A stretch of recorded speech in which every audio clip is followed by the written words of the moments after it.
to be with my three good companions, just my rifle, pony and me.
Ben altıyla istediğim pizza.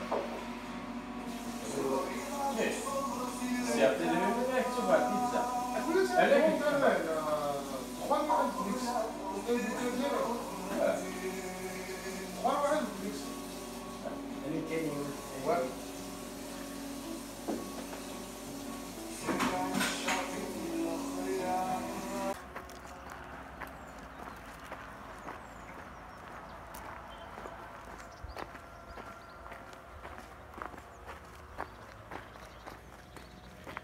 Tu es le seul berger en Algérie qui fait du cinéma.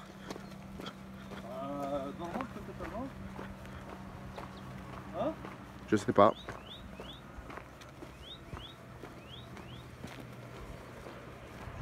Je sais pas si c'est... J'ai jamais dit que j'ai fait du cinéma. Alors tu fais quoi? Je sais pas. J'essaye.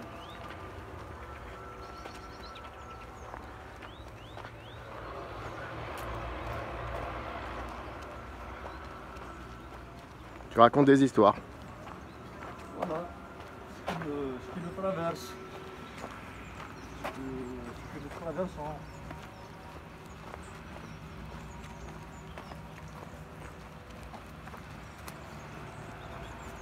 À travers ce qu'on filme, c'est quelque part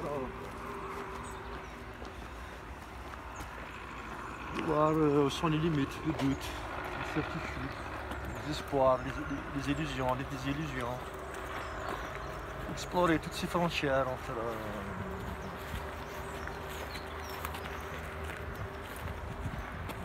tous ces sentiments et sensations. Et la nature. Et ben justement là, c'est une voiture qui arrive à gérer ces transitions d'un état d'esprit à un autre. Ce que tu es en train de faire, je t'assure, aucune monteuse n'acceptera de monter ça, c'est n'importe quoi, tu bouges ton haut. Aucun monteur n'acceptera de monter ce plan de merde.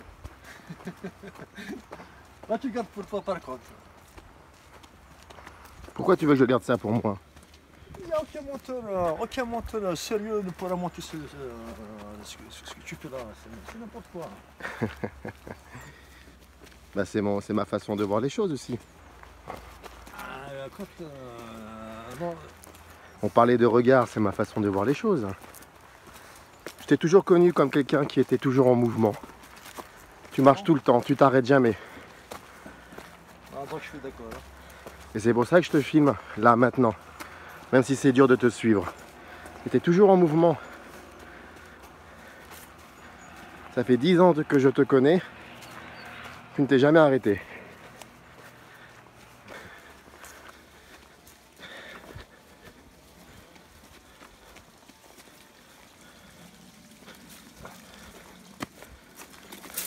Attention. Ah ouais, oui.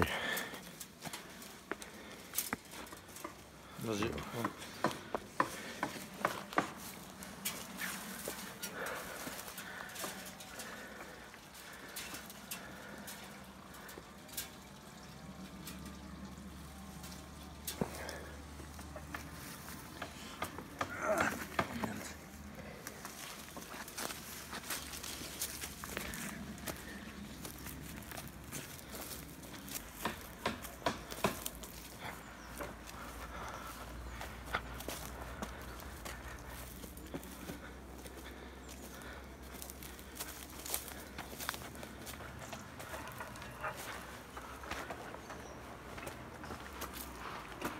Ouais.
Vouloir faire un film,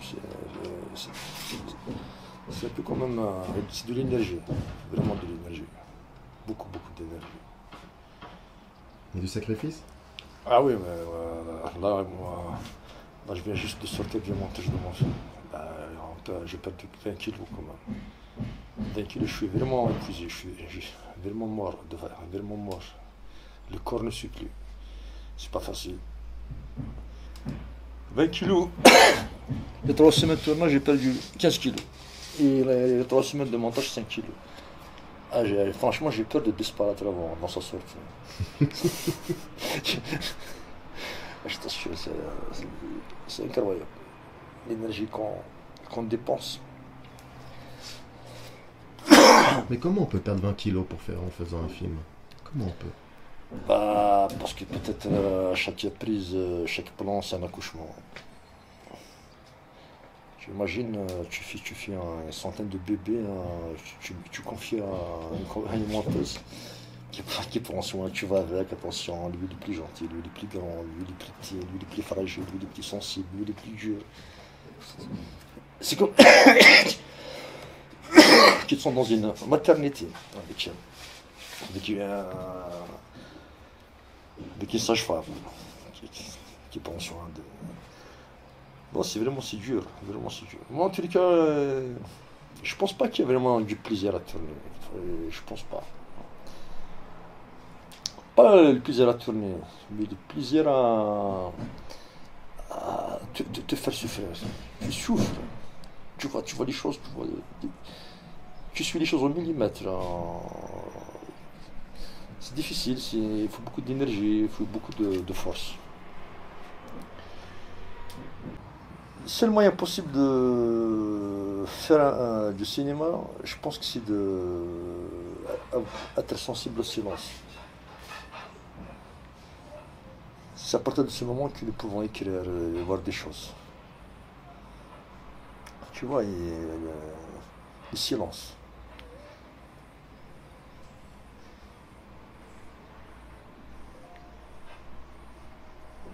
C'est pendant le silence que des choses vraies se manifestent. Le silence est le seul moment vrai. Tout le reste n'est que des phrases, des mots, tout ça c'est créé, tout ça c'est l'invention de l'homme, tout ça. Des discours, comment tu fais un film, puis quelqu'un qui vient, qui te parle des choses que tu n'as pas vues dans ton propre film, et t'emporte, tu découvres, tu te dis putain, c'est vrai, c'est ce que dès ce plan.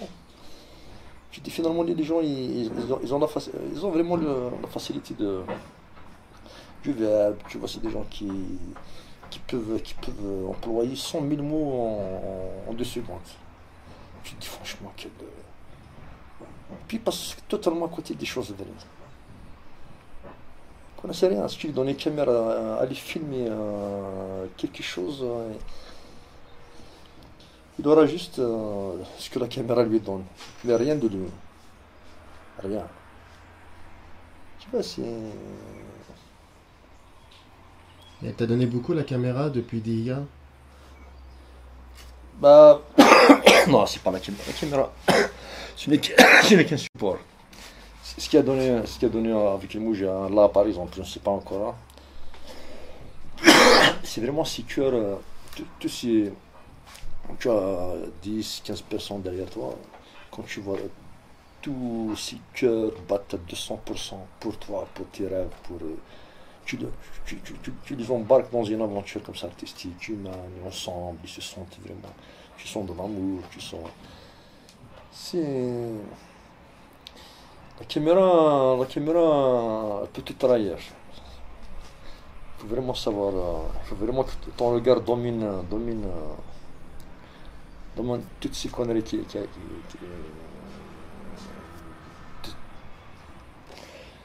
toutes ces conneries d'engins, etc. Et tout. Il faut que le regard domine, il faut que tu vois plus loin que... Tu parles de l'aspect technique quand tu parles de la caméra qui peut te trahir, c'est l'aspect technique. C'est les nouvelles caméras, tout ça, ça peut trahir ton regard. Non, il n'y a pas que ça. Tu prends un Super 18 par exemple, Super 16, ou bien Super 8, ben, je sais pas, tu prends la pellicule par exemple, tu te relèves la pellicule.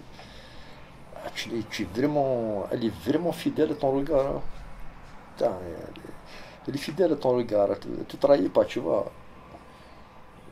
C'est comme une caméra pellicule, c'est comme ta mère qui te prend dans ses bras, qui te caresse et tout. Vas-y mon fils, vas-y, grandis, vas-y, avance. Ça c'est froid. C'est froid, après il faut passer des talonnages, il faut faire venir des techniciens. Ceux qui ont vraiment créé la technologie sont ceux qui ont créé la religion. Ils voulaient faire de l'humain mouton, ils ont réussi. Maintenant, ce qui leur manque, c'est la liberté, c'est la création qui leur échappe. Ils ont créé toutes ces conneries, te dire voilà. À l'œil nu, tu vois quelque chose, et pour des photos, t'expliques que vers le retour, tu vois, à l'œil nu, tu as de belles choses, de belles lumières. Ça passe par le regard d'abord du directeur photo, son assistant. Et puis tout ça rentre, le deuxième, troisième assistant, et puis ça rentre dans la caméra. Ça traverse tout le ventre de la caméra et puis ça se fait dans son cul, c'est le moniteur, tu es devant ton moniteur, tu te dis mais attends, il y a un problème, c'est pas ça que je vois là-bas. Il t'explique, parce que les talonnages, ceci, cela, tu tournes en fichier, le fichier te permet de, après on va convertir, c'est le format, tu le regardes, tu te dis putain, y a-t-il un moyen de appuyer juste avoir les caméras, juste un bouton, tu allumes, tu éteins. 100 000 boutons, avoir que les choses vraies sont juste à côté. Il suffit juste de l'aimer, c'est tout. C'est ça le... Et puis il y a le cinéma, Hollywood, industriel, divertissement, là bien sûr, là ça fait... Je pense pas que le cinéma soit dissociable de la poésie, de la littérature, de la musique. Je pense pas impossible. Je pense pas que c'est possible de faire un film, de faire un plan, donner une seconde du cinéma sur grand écran s'il n'y a pas vraiment une sensibilité. S'il n'y a pas une sensibilité poétique, littéraire, artistique en général. Sensible au silence, sensible à la nature, sensible au malheur, sensible à la joie, tout ce qui est beau, tout ce qui est naturel.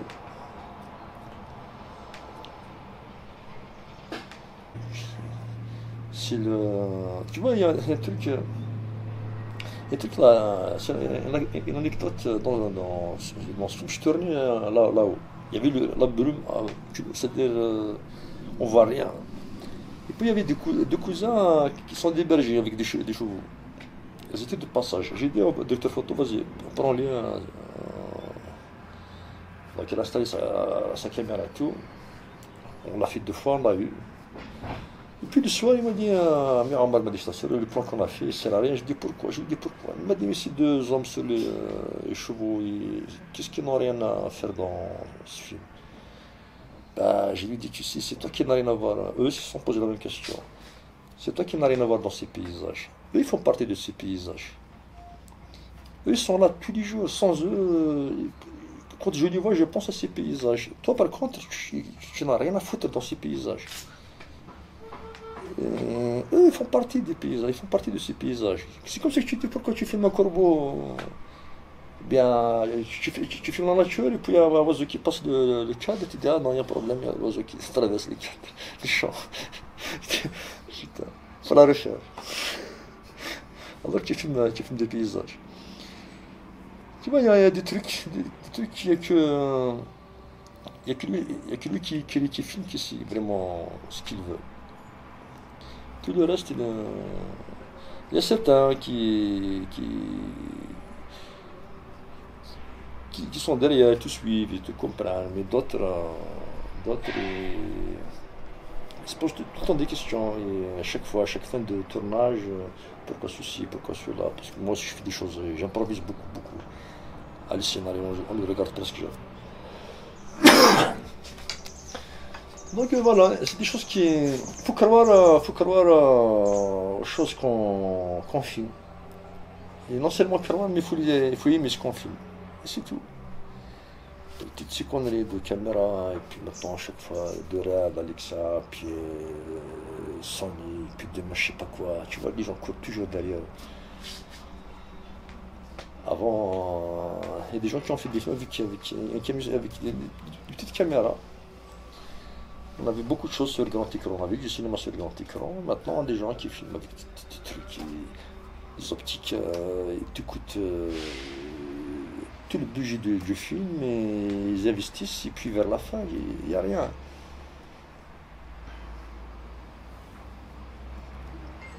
Tu te vois, toi, dans 10 ans, 15 ans, continuer encore à faire du cinéma? Je sais pas, là, aucune idée, franchement, là, je me vois même pas pour demain. Je sais même pas si je vais aller finir ce film ou pas. Et c'est ce qui fait plaisir, justement, c'est que je pense jamais au demain, au lendemain. Je suis dans l'instant. Voilà, là j'ai fini le montage, pour l'étalonnage maintenant j'attends. Et là je suis totalement déconnecté du film, du projet. Je fais à manger, je suis avec des gens je suis avec la voiture, je suis dans la forêt. Et puis peut-être je recevrai un coup d'appel de producteur dans peut-être 4 jours. À ce moment-là, il va me réveiller. Peut-être il va me rappeler que je suis sur un projet que je dois continuer à aller jusqu'au bout. Donc l'étalonnage, le mixage, le montage son, etc. Mais non, 15 ans, pfiou. 15 ans. Vivre 15 ans encore à... Tu mets dans ta tête qu'il va vivre encore 15 ans? T'as 15 ans devant toi? C'est beaucoup, tu sais. Tu te dis, putain, 15 ans. Tu as pensé 15 ans, mais entre aujourd'hui et 15 ans, il y a des choses. Pour ça, c'est petites choses. Tu imagines, dans 15 ans, tu te dis, je ferai un film aussi. Mais avant d'arriver à ces 15 ans, pense d'abord au premier jour, au deuxième jour, toutes ces petites choses que tu croises quotidiennement, que tu vis quotidiennement, des surprises, de belles choses qu'on vit quotidiennement. Chaque jour, il t'apporte quelque chose de beau. Et puis voilà, de belles choses, ça fera 15 ans, et puis on s'en fout, même si tu n'as pas de film, c'est bon, t'as vécu. Tu es dans l'instant, tu es vraiment dans l'instant.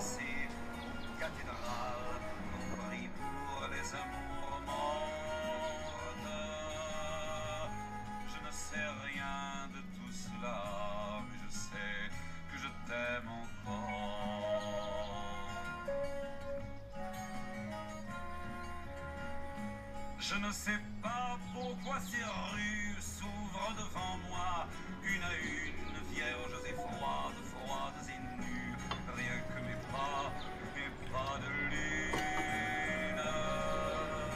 Je ne sais pas pourquoi la nuit, jouant de moi comme guitare, m'a forcé à venir ici pour pleurer devant cette gare. Je ne sais rien de tout cela, mais je sais que je t'aime encore. Je ne sais pas à quelle heure part ce triste train pour Amsterdam qu'un couple doit prendre ce soir, un couple dont tu es la femme. Et je ne sais pas pour quel port part d'Amsterdam ce grand navire qui brise mon cœur et mon corps, notre amour et mon avenir. Je sais rien de tout cela, mais je sais que je t'aime encore, que je sais que je t'aime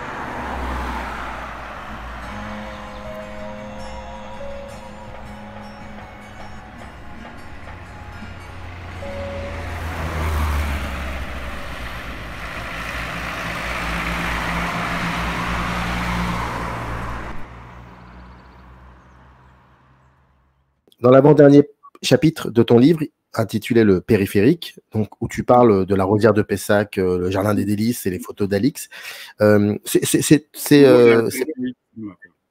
Et il y a une citation que tu utilises en exergue de Andrés Labarthe qui m'a frappé. D'habitude, je ne relève pas les citations, mais là, pour le coup, et c'est un texte qu'il avait écrit dans Le Trafic, le numéro 8 d'automne 93, et voilà ce que ça dit. Donc, c'est Andrés Labarthe, tu utilises ces mots, et ça dit: quel cinéaste aujourd'hui a-t-il compris que sa matière première, ce n'est plus Balzac, ce n'est plus le roman, entre parenthèses, Malraux, Larguier, ce n'est même plus la défaite du cinéma, mais la douleur en italique, de voir se défaire sous nos yeux, et avec notre active et masochiste participation, ce que Griffith, Eisenstein, Abel Gance, Jean Vigo, Renoir avaient eu tellement de plaisir à créer, et qu'il est temps de revenir à un cinéma de première nécessité, un cinéma bricolé. C'est la beauté des hasards. Je trouve, j'ai la chance d'habiter Paris, et dans ma rue, il y a un libraire incroyable. C'est tout ce que j'aime. C'est des caisses entières de livres, c'est pas rangé, c'est le bordel. Les bouquins sont à 3 €. Il n'y a que des choses introuvables et magnifiques. Et c'est en face de chez moi, j'y passe 2 fois par jour. Une fois aller, une fois au retour, je m'y arrête systématiquement. Des fois, il me trouve des trucs. Et puis, j'étais en train de. Voilà, j'étais à 1 mois de finir, 15 jours de finir. Et donc, il me dit: ah, j'ai reçu plein de trafic. Et puis, bon, j'en rachète. Je les avais tous, j'en avais perdu plein, j'ai déménagé, comme tout le monde, je perds des trucs. J'en achète 3 ou 4 et je vais déjeuner dans la foulée. C'est en bas de chez moi. Donc, je descends, puis je vais dans un bar où je trouve un bistrot où je vais déjeuner un truc. Et il y a cette lettre que Labarthe écrit à Godard. Il vient d'aller sur le tournage de. Il est acteur sur le tournage. Godard le convoque pour être acteur, personnage sur le tournage d'Allemagne 9-0. Et au retour de cette expérience-là, d'une ou deux journées de tournage avec Godard, Labarthe fait cette lettre. Et il a ces mots. Là, je t'entendais, Samy, relire ces pages et ça me frappe comme la première fois où je les ai lus. Après, quand on les refait, qu'on les retape et tout ça, on finit par plus savoir si on a raison de les mettre. Et là, en t'entendant les lire, je me dis oui, j'ai raison de les mettre. J'ai l'impression que tout ce qu'a revendiqué Eustache à partir de 78 jusqu'en 80, au moment où il est très très empêché, lui pense par des forces extérieures, pense que la culture est dans un territoire occupé. Il dit: j'ai l'impression d'être la France occupée par les Allemands. Il y a des mots durs là-dessus. Enfin, il sent que le vent ne tourne pas en sa faveur, que l'époque ne va pas tourner en sa faveur. Et qu'en même temps, ce qui est son grand plaisir, c'est-à-dire se retourner vers les cinéastes que Labarthe cite, c'est les mêmes. Globalement, c'est les mêmes. Renoir en tête, Gance ou Vigo, etc. Et que ces cinéastes-là, dans cette façon de faire minoritaire, périphérique, minoritaire, on ne parle plus du grand roman, mais on parle d'autre chose. C'est la seule manière qu'il entre. Ça, j'ai l'impression qu'il le dit, lui, Eustache, différemment, notamment en 78, dans une longue émission très belle, très dure à écouter, avec Claude Jean-Philippe, pour France Culture. Et Labarthe, sans s'en soucier, Labarthe a été très proche d'Eustache. Je ne crois pas qu'au moment où Labarthe l'écrit à Godard, il se souvient que Eustache a la même position. Ça lui ressemble être une évidence. Tu disais, c'est quelle année? C'est 92, 91, c'est ça? Je vais te redire ça, mais je crois que c'est ça, oui, 93, je crois. Attends. On va dire, voilà. Je te dis pas de bêtises. Les trafics, ça commence en 91. C'est 93, c'est automne 93. Ouais, 93, donc tu vois, on est déjà 12 ans après le suicide d'Eustache. Et je pense qu'en fait, la question n'a jamais cessé de se reposer, surtout dans ces années-là. Donc, des années où le cinéma, le cinéma qu'on aime a été marginalisé. Et souvent, d'ailleurs, s'est mis dans une position un peu géniale. Et je pense que ce que pointait déjà Eustache, c'est la grande blessure, en fait, si on veut. Bon, La Maman et la Putain, en 73, est un succès. C'est un scandale et que le film fait parler de lui. C'est pas un énorme succès comparé aux autres films de cette année-là qui pouvaient faire 700 000 entrées. Il ne faisait pas 700 000. Mais en tout cas, le film impressionne beaucoup, marque une génération. Et ensuite, il donne ce film totalement autobiographique, qui est le film sur son adolescence, qui est Mes Petites Amoureuses, qui est un film très, très, très intime, profond. C'est presque une redéfinition totale de ce qu'est l'intimité au cinéma, la blessure intime au cinéma. Et le film n'est pas vu, le film sort mal, il ne fait pas de festival, il est immédiatement mis en salle à Noël, il est tourné l'été, il est mis en salle à Noël pour espérer faire un succès de Noël un peu à la ce qu'on appelle aujourd'hui coming of age movies, c'est-à-dire vraiment faire un film sur l'adolescent qui cherche à baiser pour la première fois. Enfin, comme il y avait les films de Pascal Thomas, Les Oiseaux, qui est pas mal, les films de Michel Lang, des choses comme ça dans les années 70. Le film est trop bressonien, trop triste, trop profondément malheureux et heurté pour réussir ça. Il y a eu des problèmes avec la critique, bon, ça s'est raconté dans le bouquin. Le film n'est pas vu, et c'est une blessure intime, non seulement parce que faire un film qui est sur qui est une mise à nu de ce qu'a été sa propre adolescence, et voir ce film l'a refusé, c'est sans doute insupportable, et c'est insupportable pour un cinéaste, mais qu'il y a vu une coupure avec lui, ce qu'il espérait être encore une possibilité de cinéma populaire. Je pense qu'il avait le fantasme de ce dont a pu jouir Renoir, même si Renoir a eu des insuccès. Tony, c'est un insuccès. Du Carrefour, c'est un film qui a été longtemps massacré, mais quand même, à un moment donné, Renoir, à certains moments, plusieurs moments dans sa vie, renoue avec le grand public. Même Bresson, enfin le Bresson de Pickpocket avait été quand même un film qui passait sur les grands boulevards, dans les cinémas pathétiques. Et que la situation dans laquelle vivait le cinéma qu'il lui voulait continuer à perpétuer à faire, en 75, en 78, ce qu'il voyait arriver des années 80, c'est que ça n'est plus possible. Enfin, le lien avec le public s'est perdu. Le grand public n'a plus accès à ces films-là, pour des raisons qui restent à analyser ou qui ont été analysées par les historiens, qui ne sont pas de la seule faute de Eustache ou de la seule faute des cinéastes. Et quand on n'aura pas la faute uniquement sur la nouvelle vague, on se trompe aussi, parce qu'il y a des choses qui sont plus complexes que ça. La part de la télévision, la distribution qui avait changé, une forme aussi de politisation ça s'est polarisé, quoi.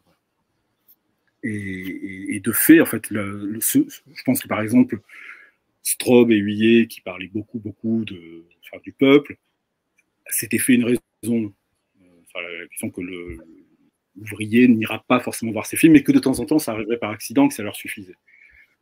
Eustache, ça ne lui suffit pas. Manifestement, Godard s'était fait une raison, ce qui leur permettait de tenir. Eustache il a été inconsolé de beaucoup de choses, mais je pense que cette rupture avec ce qu'avait été l'idée du grand public, c'est-à-dire sa possibilité autobiographique, je veux dire, enfin, en tout cas, ce qui l'a sauvé lui, l'idée que lui, qui était un gamin pauvre, d'un milieu pauvre, qui a bossé dans le cycle, ouvrier à déscolariser trop tôt, qui arrive à Paris, qui bosse aux ateliers de la SNCF, enfin, c'est pas quelqu'un qui est promu d'abord, non seulement à être cinéaste, et le plus grand, mais encore moins à avoir accès à Mizoguchi. Il faut être clair, il faut regarder les choses où elles sont aujourd'hui. Et lui sait qu'il a été sauvé par le cinéma. Et que si ça lui arrive à lui, c'est-à-dire pourquoi c'est pas arrivé à d'autres? C'est une question que je peux me poser, c'est une question que je ne connais pas Samir, enfin voilà, je vois un peu l'émission, mais je vois tes goûts. Enfin, je pense on se trompe quand on croit que les gens qui aiment le cinéma, qu'on a appelé ensuite d'art et essai, ou d'auteur, ou je ne sais pas quoi aujourd'hui, sont des gens qui sont coupés de l'idée du public. C'est une condamnation insupportable, en fait. Chez les très très jeunes cinéastes, il y a souvent l'idée, dès qu'on passe par un récit, notamment, ou par une visée documentaire, qu'on pourrait rencontrer quelqu'un. En fait. Que l'autre face, il n'est pas forcément déjà défini par des coordonnées qui sont celles de la grande culture. Sinon, on se tire une balle. Et c'est tiré une balle. C'est sorti tout seul, je suis désolé pour la dernière phrase. Mais comment on fait pour canaliser tout ça, pour écrire un film de ce genre-là? Comment vous vous êtes lancé dans l'écriture de ce projet et fait en sorte de mettre de côté toute cette émotion qui peut s'installer sur, par exemple, quand vous sollicitez votre tante, votre mère, vous lui demandez l'autorisation d'aller faire ce film. C'est un moment, c'est génialissime ce moment. Et d'autres moments où vous découvrez quand vous rencontrez votre ancien professeur de cinéma qui vous raconte ce qui s'est passé en 71, où des cinéastes ont été emprisonnés dans les camps Boireau. Il s'est passé des choses ignobles. Enfin, il y a plein de... Comment on fait pour écrire et de faire en sorte que l'émotion, parfois, peut déstabiliser le film et donc faire en sorte que ça ne déstabilise pas? Comment on écrit un film comme ça? Et il y a des choses que moi je connaissais déjà, des endroits et des lieux où j'avais envie de visiter, mais je ne savais pas c'était quoi la réponse. Et je sais que j'allais partir dans ce village, demander s'ils ont vu Mouramani. Je savais qu'ils ne l'ont pas vu, mais j'avais cette question, quel est le rapport qu'ils ont avec le cinéma? Est-ce qu'ils ont vu des films? mais je ne pouvais pas imaginer que... je savais qu'il allait me dire de filmer le quotidien, mais je ne pouvais pas imaginer, après avoir filmé ce quotidien, et pour la projection, qu'il y ait tous les habitants du village qui viennent voir le film. Donc, il y avait cette liberté qu'on ouvrait pour le réel. Tout n'était pas fermé. On savait qu'on allait vers des étudiants avec des caméras en bois. Mais est-ce que ces étudiants vont accepter de jouer le jeu avec moi ou pas? Et c'était des questions qui étaient plus ouvertes. J'allais vers les gens. Je savais qu'est-ce qui m'amène vers eux, mais j'étais moins préparé sur certaines choses qu'ils allaient me raconter. Est-ce qu'ils allaient accepter de me le raconter ou pas? C'est comme ce professeur qui m'a enseigné le cinéma à l'école, que je ramène dans cette salle de classe, qui a abrité pendant 5 ans mes études de cinéma. Donc, si je le ramène, c'est pour qu'il me raconte cette histoire de cinéma qu'il ne m'a jamais racontée. Et pour qu'ils puissent me dire ce qu'ils ont été, eux, dans le cinéma. Pendant 5 ans, j'étais avec ce monsieur, mais pas une seule fois, il s'est hasardé à me parler de ce cinéma qu'ils ont fait, comment ils ont fait le cinéma dans les années 60. Donc, il y avait une ouverture, parce que c'est le réel, on vient vers le réel, mais je n'essaie pas de dicter au réel mes envies. Moi, je savais ce que je voulais vers ce réel, mais le réel aussi, il s'ouvrait, il me donnait des choses parfois que je m'attendais, parfois à des choses que je ne m'attendais pas. Comme ce monsieur qui me dit, s'il avait le pouvoir, il allait emprisonner tous ces gens qui ont détruit ses archives. Tu vois, ça, tu ne peux pas l'imaginer pendant une écriture. Tu ne peux pas te dire que oui, ça va être comme ça, c'est ce qu'il va me raconter. C'est comme aussi cette rencontre avec moi et les étudiants. Je savais que je vais leur proposer des caméras en bois, mais les films qu'ils vont faire, que l'autre, il me raconte le quotidien qu'il a filmé dans la cour de l'école, mais que l'autre, il me parle aussi des moutons qu'il a filmés, qui nous ramène à, si vous voulez, à un peu l'écriture cinématographique. Il a filmé les moutons étaient contents. Comment tu as su qu'ils étaient contents?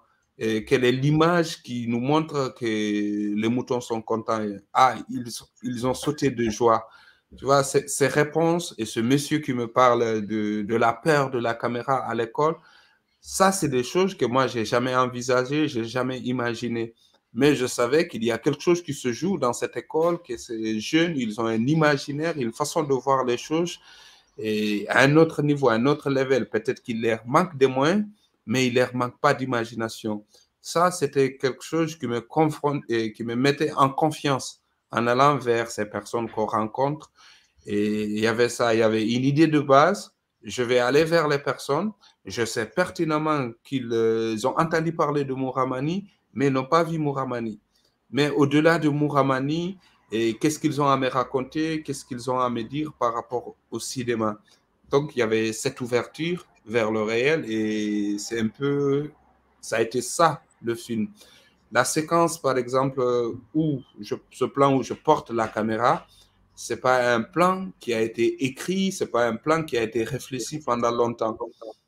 Donc, c'était juste une caméra qu'on devait mettre sur une vraie caméra et filmer. Et quand j'ai vu cette caméra,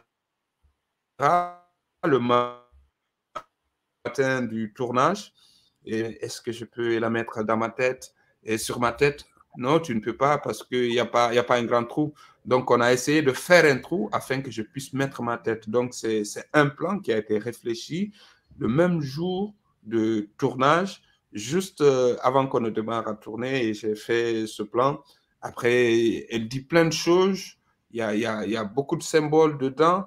Et j'ai même vu des personnes qui m'ont parlé de Godard, qui avaient fait un plan pareil. Alors que moi, je n'avais pas vu ce plan de Godard. J'ai entendu parler de Godard, mais je n'ai pas vu ce qu'il a fait. Et je me dis, bon, si tu peux faire des choses qui te lient à des références comme des Godard, tant mieux, ça fait du bien. Mais c'est cette ouverture au réel, cette force d'avoir confiance aux gens aussi qu'on rencontre, qu'ils ont quelque chose en eux qu'ils peuvent te donner, qu'ils dégagent, qui est de la magie. On en revient toujours à Godard, c'est fou ça. Mais bon, je referme la parenthèse. Est-ce qu'il y a eu des moments où le réel, pour le coup, ne voulait pas se dévoiler? il vous a laissé en plan, comme on dit. Ouais, il y avait le monsieur qui nous montre les manuscrits. Et on devait le filmer et il était malade. Il était très, très malade, il n'était pas disponible. Donc, la séquence, comment je l'avais imaginé, ne pouvait plus se faire comme ça parce que lui, il n'est pas là, il n'est pas disponible. Donc, on a fait appel à ces images de repérage que j'avais filmées sans même démarrer l'écriture réelle du film. Et on a fait appel à ces images. Et après moi, tard la nuit, je cherchais comment réellement mettre en place cette prison dont on parle, qui va nous faire voyager. Mais ça serait bien aussi d'avoir une idée, c'est que c'est. Au début, je voulais le faire avec le vieux sur un terrain vide, retracé avec des fils de fer, les cellules et tout ça. Et tard la nuit, j'ai pensé à cet ami qui fait des sculptures avec des objets et tout ça, avec des fils de fer, avec des trucs en caoutchouc. Je l'ai appelé, il était 1h du matin. Je l'ai appelé, j'ai dit, bon, j'ai besoin de toi, je pense qu'il y a quelque chose que tu peux faire pour moi. Il dit, ok, il n'y a pas de souci. Et le matin, très tôt, au lieu d'aller d'abord pour le tournage, je suis allé chez lui. Donc, je lui ai expliqué ce que je voulais, comment il devait le faire. Et il est parti. Donc là, c'est le réel qui était bloqué. Il était bloqué parce que tu avais travaillé sur une écriture, sur une façon de faire la mise en scène. Et là, tout tombe à l'eau, il faut te réinventer et tu n'as pas beaucoup de temps. C'est que c'est en une journée, en 2 jours qu'il faut tout faire. Et là, c'est une séquence qui est arrivée comme ça, qui s'est bien mis en place dans le film et que tout le monde apprécie et qu'on parle aussi de Ritipan sur l'image manquante. C'est vrai, j'ai vu l'image manquante, mais je n'ai jamais fait le lien entre ces personnages en fil de fer qui adoptaient des positions en prison et la prison elle-même qui est ouverte, qui n'est pas fermée. J'avais demandé au gars, mais tu fermes la prison? Il dit, non, non, non, ça c'est notre prison à nous. Et ils les ont emprisonnés. Nous, on va les libérer, on ne peut pas les emprisonner, nous. On est dans l'art, il n'y a pas de prison en art. Donc, c'est le réel qui était fermé, mais avec l'imagination, avec le travail, le concours des uns et des autres, on est arrivé à trouver quelque chose de magnifique. Il y a le fait aussi que, j'imagine, c'est est-ce que le cinéma a témoigné de quelque chose? Et pour Ritipan, comme il n'y a plus d'images, il faut donc en fabriquer d'autres différemment. Mais il y a toujours cette idée, cet objectif que le cinéma est là aussi parce qu'il témoigne de quelque chose, d'une société, je ne sais pas, mais ça témoigne de quelque chose. Votre film, c'est ça, hein, c'est aussi ça. Il y a eu un moment, un certain cinéma guinéen, et il y a eu des bobines qui ont été brûlées. Et à ce moment-là, vous qui êtes cinéaste, c'est terrible. Et je peux comprendre aussi la personne qui vous dit moi, si je suis au pouvoir, je les fais arrêter. Parce qu'en même temps, c'est une manière de dire qu'ils ont retiré le témoignage du cinéma. Et c'est là où je veux en venir, c'est que vous, il y a des moments pendant le tournage, j'imagine, ça doit être dur. Et c'est ça où je veux en venir, c'est comment on fait pour... parce qu'il y a des choses que vous ne pouvez pas soupçonner, que vous ne pouvez pas imaginer. Vous avez une idée. Mais quand on vous parle de certaines choses, surtout par rapport aux salles complètement qui n'existent plus, par rapport à ces bobines qu'on a brûlées, comment on fait pour gérer cette émotion-là pendant le tournage? Et déjà, à la base, je savais que c'est un film qui est très, très dramatique par rapport à ce qu'il raconte, par rapport à ce que je rencontre. Donc, c'est pour ça qu'il y a eu ce travail de dose d'humour, de liberté dans ce film, parce que je savais pertinemment que j'étais en face de la mémoire et en face d'une mémoire aussi qui a été complètement effacée et détruite. Donc, comment le porter? Il fallait trouver quand même une sorte de tranquillité, de souplesse par rapport à ce que je rencontre pour ne pas être déstabilisé, parce que c'est pas aisé, c'est pas facile de trouver que ce que tu es en train de faire, d'autres l'ont déjà fait, mais ça n'a pas servi à grand chose parce qu'on a tout balayé, on a tout détruit. Donc, il y avait ça, c'est ma peur aussi, c'est ma peur de faire des films. À quoi vont servir mes films à moi? Est-ce que ça va être comme ces autres films pendant un temps, on va les voir, après un temps, on considère que ça sert à rien, c'est pas intéressant, c'est pas important, on va effacer, on va jeter la mémoire. Donc, j'étais un peu préparé à rencontrer ces personnes qui me racontaient ces histoires dramatiques de ce cinéma. J'avais déjà rencontré Alama Konaté qui m'a parlé comment on a sorti ces bobines, comment on les a brûlées. Je savais déjà un peu ça. Monsieur Bangoura, je l'avais un peu côtoyé. Je l'avais un peu côtoyé, mais je ne pouvais pas imaginer qu'il avait cette rage d'en vouloir aux gens jusqu'à tel point de les qualifier de criminels, de les envoyer en prison. Il n'y avait pas ça. Ça, c'est quand même une vraie surprise. C'est quelque chose qui m'a sonné. Quand il l'a dit, j'étais là, mais qu'est-ce qu'il raconte? Mais après, tu te dis, ouh, ça fait partie aussi du film. Il n'y a pas que ce que toi tu connais, tu vas réapprendre. Il y a des choses que tu vas découvrir au fil et à mesure que le film il va se dérouler. Il faut accepter, c'est aussi ça la force du film. Une dernière question, ça va peut-être vous amuser. Dès le début du film, on vous voit avec le matériel d'un cinéaste et vous êtes pieds nus. Bon, on voit ça, je me dis, ok, s'il a décidé ainsi, c'est qu'il y a de bonnes raisons. Mais je ne m'attarde pas trop sur ça, parce qu'il y a le film aussi tellement riche qui dit. Puis à un moment, vous vous retrouvez, vous en avez parlé pendant l'émission, à l'Institut supérieur des arts de Guinée, et puis vous avez des étudiants en face de vous. Et il y en a un qui, à mon avis, représente tous les spectateurs qui vont regarder ce film, que cela soit des spectateurs guinéens ou algériens ou parisiens ou je ne sais quoi. C'est pas un truc, voilà. Vous voyez très bien où je veux en venir. Et qui vous dit, mais pourquoi vous êtes pieds nus? Et vous lui répondez parce que voilà, le gouvernement guinéen offre une bourse pour celles et ceux qui veulent aller étudier le cinéma. Mais quand ces mêmes personnes reviennent, ils n'ont pas d'argent pour faire leur film. Alors, je ne vois pas pourquoi j'aurais de l'argent pour m'acheter des chaussures. C'est un peu ça que vous dites. Mais vous, est-ce que vous avez vu ce film de Wim Wenders, Chambre 666? Non. Parce que moi, quand je vous vois dès le début de votre film Pieds nus, vous savez, je pense tout de suite à ce film, qui est un film qui a été réalisé en 1982, en plein festival de Cannes, dans un hôtel à Cannes, dans la chambre 666. Et Wenders convoque certains cinéastes qui sont présents à Cannes. Il les amène dans cette chambre, il les filme et il leur donne une feuille avec quelques questions. Qu'est-ce que le cinéma? Qu'est-ce que ça représente et tout et tout. Et chacun dit ce qu'il a à dire. Il y a Godard, il y a une télé qui est juste derrière eux. Il y a Godard, il y a Spielberg et il y a Werner Herzog qui dit avant de parler de cinéma, il faut d'abord enlever ses chaussures. Et il enlève ses chaussures.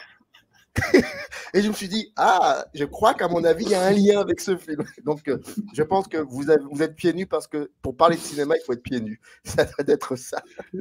Non, je suis pieds nus parce que c'est deux choses chez moi. Dans mon pays, dans la culture d'où je viens, en fait, quand tu ne portes pas de chaussures, c'est deux choses. Soit tu n'as pas le moyen de t'en acheter, soit tu es devenu fou. C'est que tu n'as pas les moyens ou tu es devenu fou, donc tu as perdu la tête, ça ne t'intéresse pas de porter des chaussures.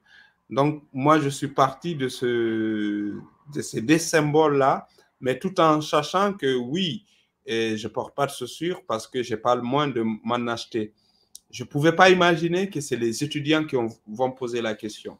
Mais je savais forcément sur le chemin, quelqu'un allait poser la question pour savoir pourquoi je ne porte pas de chaussures. Donc, la réponse est aussi simple que oui, je ne porte pas de chaussures parce que je fais un cinéma dans un pays où il n'y a pas le moyen de faire des films. Donc, comment acheter des chaussures quand je n'ai pas le moyen déjà de faire mes films? Mais ça fait du bien quand on fait référence à ces grands du cinéma, ces monuments du cinéma, sur des choses qu'ils ont dit, que moi, je n'ai pas vu. Ça dit qu'il y a de l'énergie dans l'air quand il s'agit de l'inspiration. C'est que ce qui a été pensé dans les années 82, moi, je n'étais même pas né, je suis né en 83, et que moi, je viens répéter une histoire comme ça en 2020, 2021, et tu te dis, c'est comme on le dit, on ne peut pas réinventer la roue. On ne peut pas réinventer la roue, ça a déjà été inventé. Tout ce que tu feras, ça a déjà été là. C'est comment maintenant arriver à proposer quelque chose qui peut paraître nouvelle, mais pas forcément nouvelle parce que les gens étaient là, ils ont fait pas mal de choses là-dessus. Et moi, ça fait beaucoup, beaucoup de plaisir d'entendre tout le temps qu'il y a des références à ces grands du cinéma par rapport à ce film, qui est le film de ma peur, de mes envies. Et voilà, je suis très fier et très content de cela. Moi, je voudrais savoir qu'est-ce qui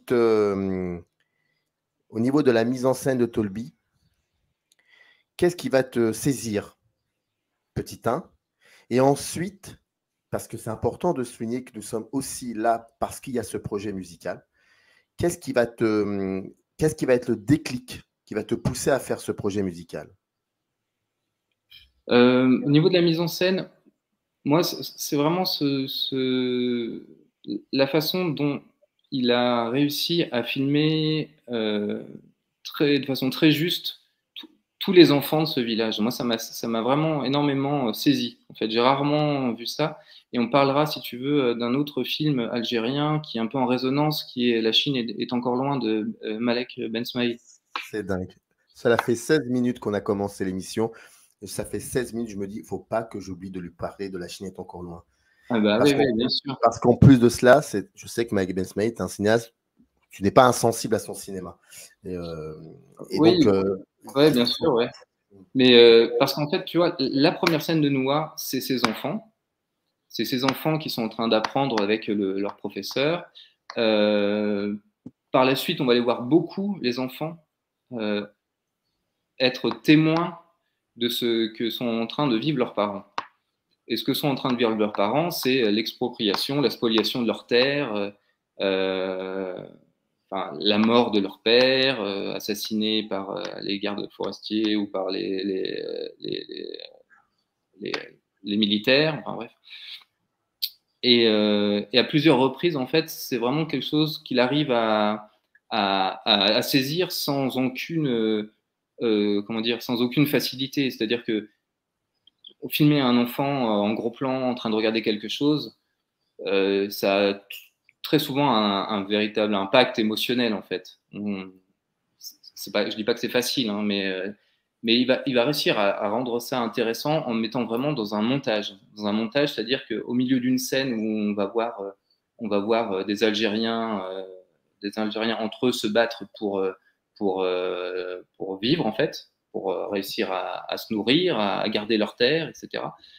Il va réussir à intégrer ces enfants-là, donc vraiment à se mettre à leur niveau, à les filmer, on va dire, pas hors champ, mais il va filmer leur visage entre deux scènes de dispute entre adultes. Il va filmer leur visage et ces enfants là qui avaient 5, 6 ans là, dans les années 70, c'est les adultes d'aujourd'hui, quoi. Donc ils ont vécu, ils ont grandi avec ce que Abdelaziz Tolbi a réussi à saisir, c'est-à-dire ils ont réussi à vivre, enfin ils ont grandi, ils ont vécu avec le souvenir de ces images, leurs parents en train de se faire prendre leur terre, en train de se battre pour manger. C'est très important dans le film de Noah, dans le film Noah, c'est aussi très concret ce qui se passe. C'est-à-dire que on ne parle pas juste de gens qui n'arrivent pas à nourrir leurs enfants. On voit une femme qui arrache, qui enlève des chiens qui étaient en train de manger le cadavre d'un âne. Elle les enlève pour prendre la nourriture et la donner à ses enfants. On voit une femme mourir en essayant de voler un sac de blé. C'est vraiment très concret. C'est pas un film où il y a un discours et on va essayer de plaquer dessus des images, une histoire. Non, c'est vraiment tout le temps par l'image que ça se passe. Et ce qui m'a saisi aussi, c'est le territoire, en fait, le territoire du village, de cet espace-là. C'est énormément, c'est très bien mis en valeur par Abdelaziz Tolbi, l'immensité, mais l'immensité de l'espace. C'est-à-dire que ces gens sont absolument perdus au milieu d'un désert, au milieu de montagnes. Dans les 30 premières minutes, c'est très fort, quoi. Il n'y a pas de lien direct avec les colons, en fait. Les Français, on ne les voit quasiment jamais dans le film. On les voit à quelques reprises, mais souvent, on va voir des Algériens qui vont parler entre eux. On comprend qu'il y a des Algériens possédants, entre guillemets, et d'autres qui sont spoliés. Et petit à petit, on va comprendre, enfin, on le sait déjà, mais petit à petit, on va voir que ces Algériens possédants sont main dans la main avec les Français. Mais on ne le voit pas directement. Je trouve que c'est assez subtil, en fait. Et donc, cet espace-là, on voit comment ils sont en train de se le faire prendre, en fait. Bon, ils sont en train de se le faire prendre de façon... C'est pas forcément tout le temps très évident, mais on le comprend quand, par exemple, il y a des tracteurs ou des moissonneuses qui arrivent, qui commencent à vouloir prendre possession d'un champ, et on voit donc les paysans sur place leur jeter des pierres. Voilà, c'est comme ça que ça se passe. Donc, alors, je ne sais plus où on en était. Et ensuite, qu'est-ce qui fait que... Ah oui, pardon, excuse-moi. Pourquoi ça Quel m'a... Voilà, Ouais. quel a été ce déclic? Ouais, ça fait... J'ai dû commencer un peu à bidouiller de la musique. Je fais de la musique instrumentale en 2006-2007, dans mes souvenirs, je crois. C'est pas très clair. Au début, c'est de l'instrumental hip-hop pour des rappeurs. C'était pour des rappeurs que je trouvais sur des forums ricains, quoi. C'était vraiment des petites choses, quoi. Et petit à petit, j'ai essayé de construire des choses que pour moi et que de la musique instrumentale. Étant fan de cinéma et vraiment bercé par tout ça, j'ai essayé de toujours incorporer dans ma musique des clins d'œil ou des extraits de films, des choses qui me plaisent. J'ai fait de la musique autour de La Jetée de Chris Marker aussi avec un autre musicien. On a fait un projet autour de la musique de du film de Chris Marker, La Jetée. Donc il y a beaucoup de cinéma, que ce soit dans les samples de dialogue que j'incorpore, ou même de la musique directement samplée, hein, dans une musique de film par exemple. Donc j'essaye de toujours essayer de donner de donner un peu des images à ma musique, quoi. Ça passe par la pochette de l'album. J'aime bien bosser avec des artistes que j'aime bien, soit des photographes, soit des dessinateurs, et ou même des polaroïds que je prends moi, des vieilles photos. Enfin bref, j'essaye de faire une image avec la musique. Et quand j'ai vu Noah, je me suis dit, tiens, ça pourrait être intéressant on va dire, rythmer mon prochain truc musical, quoi, de le rythmer avec des dialogues de films de Noah, dialogues que je comprends pas, mais qui, au vu de la scène, parce qu'en fait, on comprend énormément dans ce film. Hein, il y a un passage, on va dire, au milieu du film où ça parle beaucoup, donc c'est assez compliqué de comprendre toutes les subtilités, mais c'est très graphique, hein, ce qui se passe à l'écran.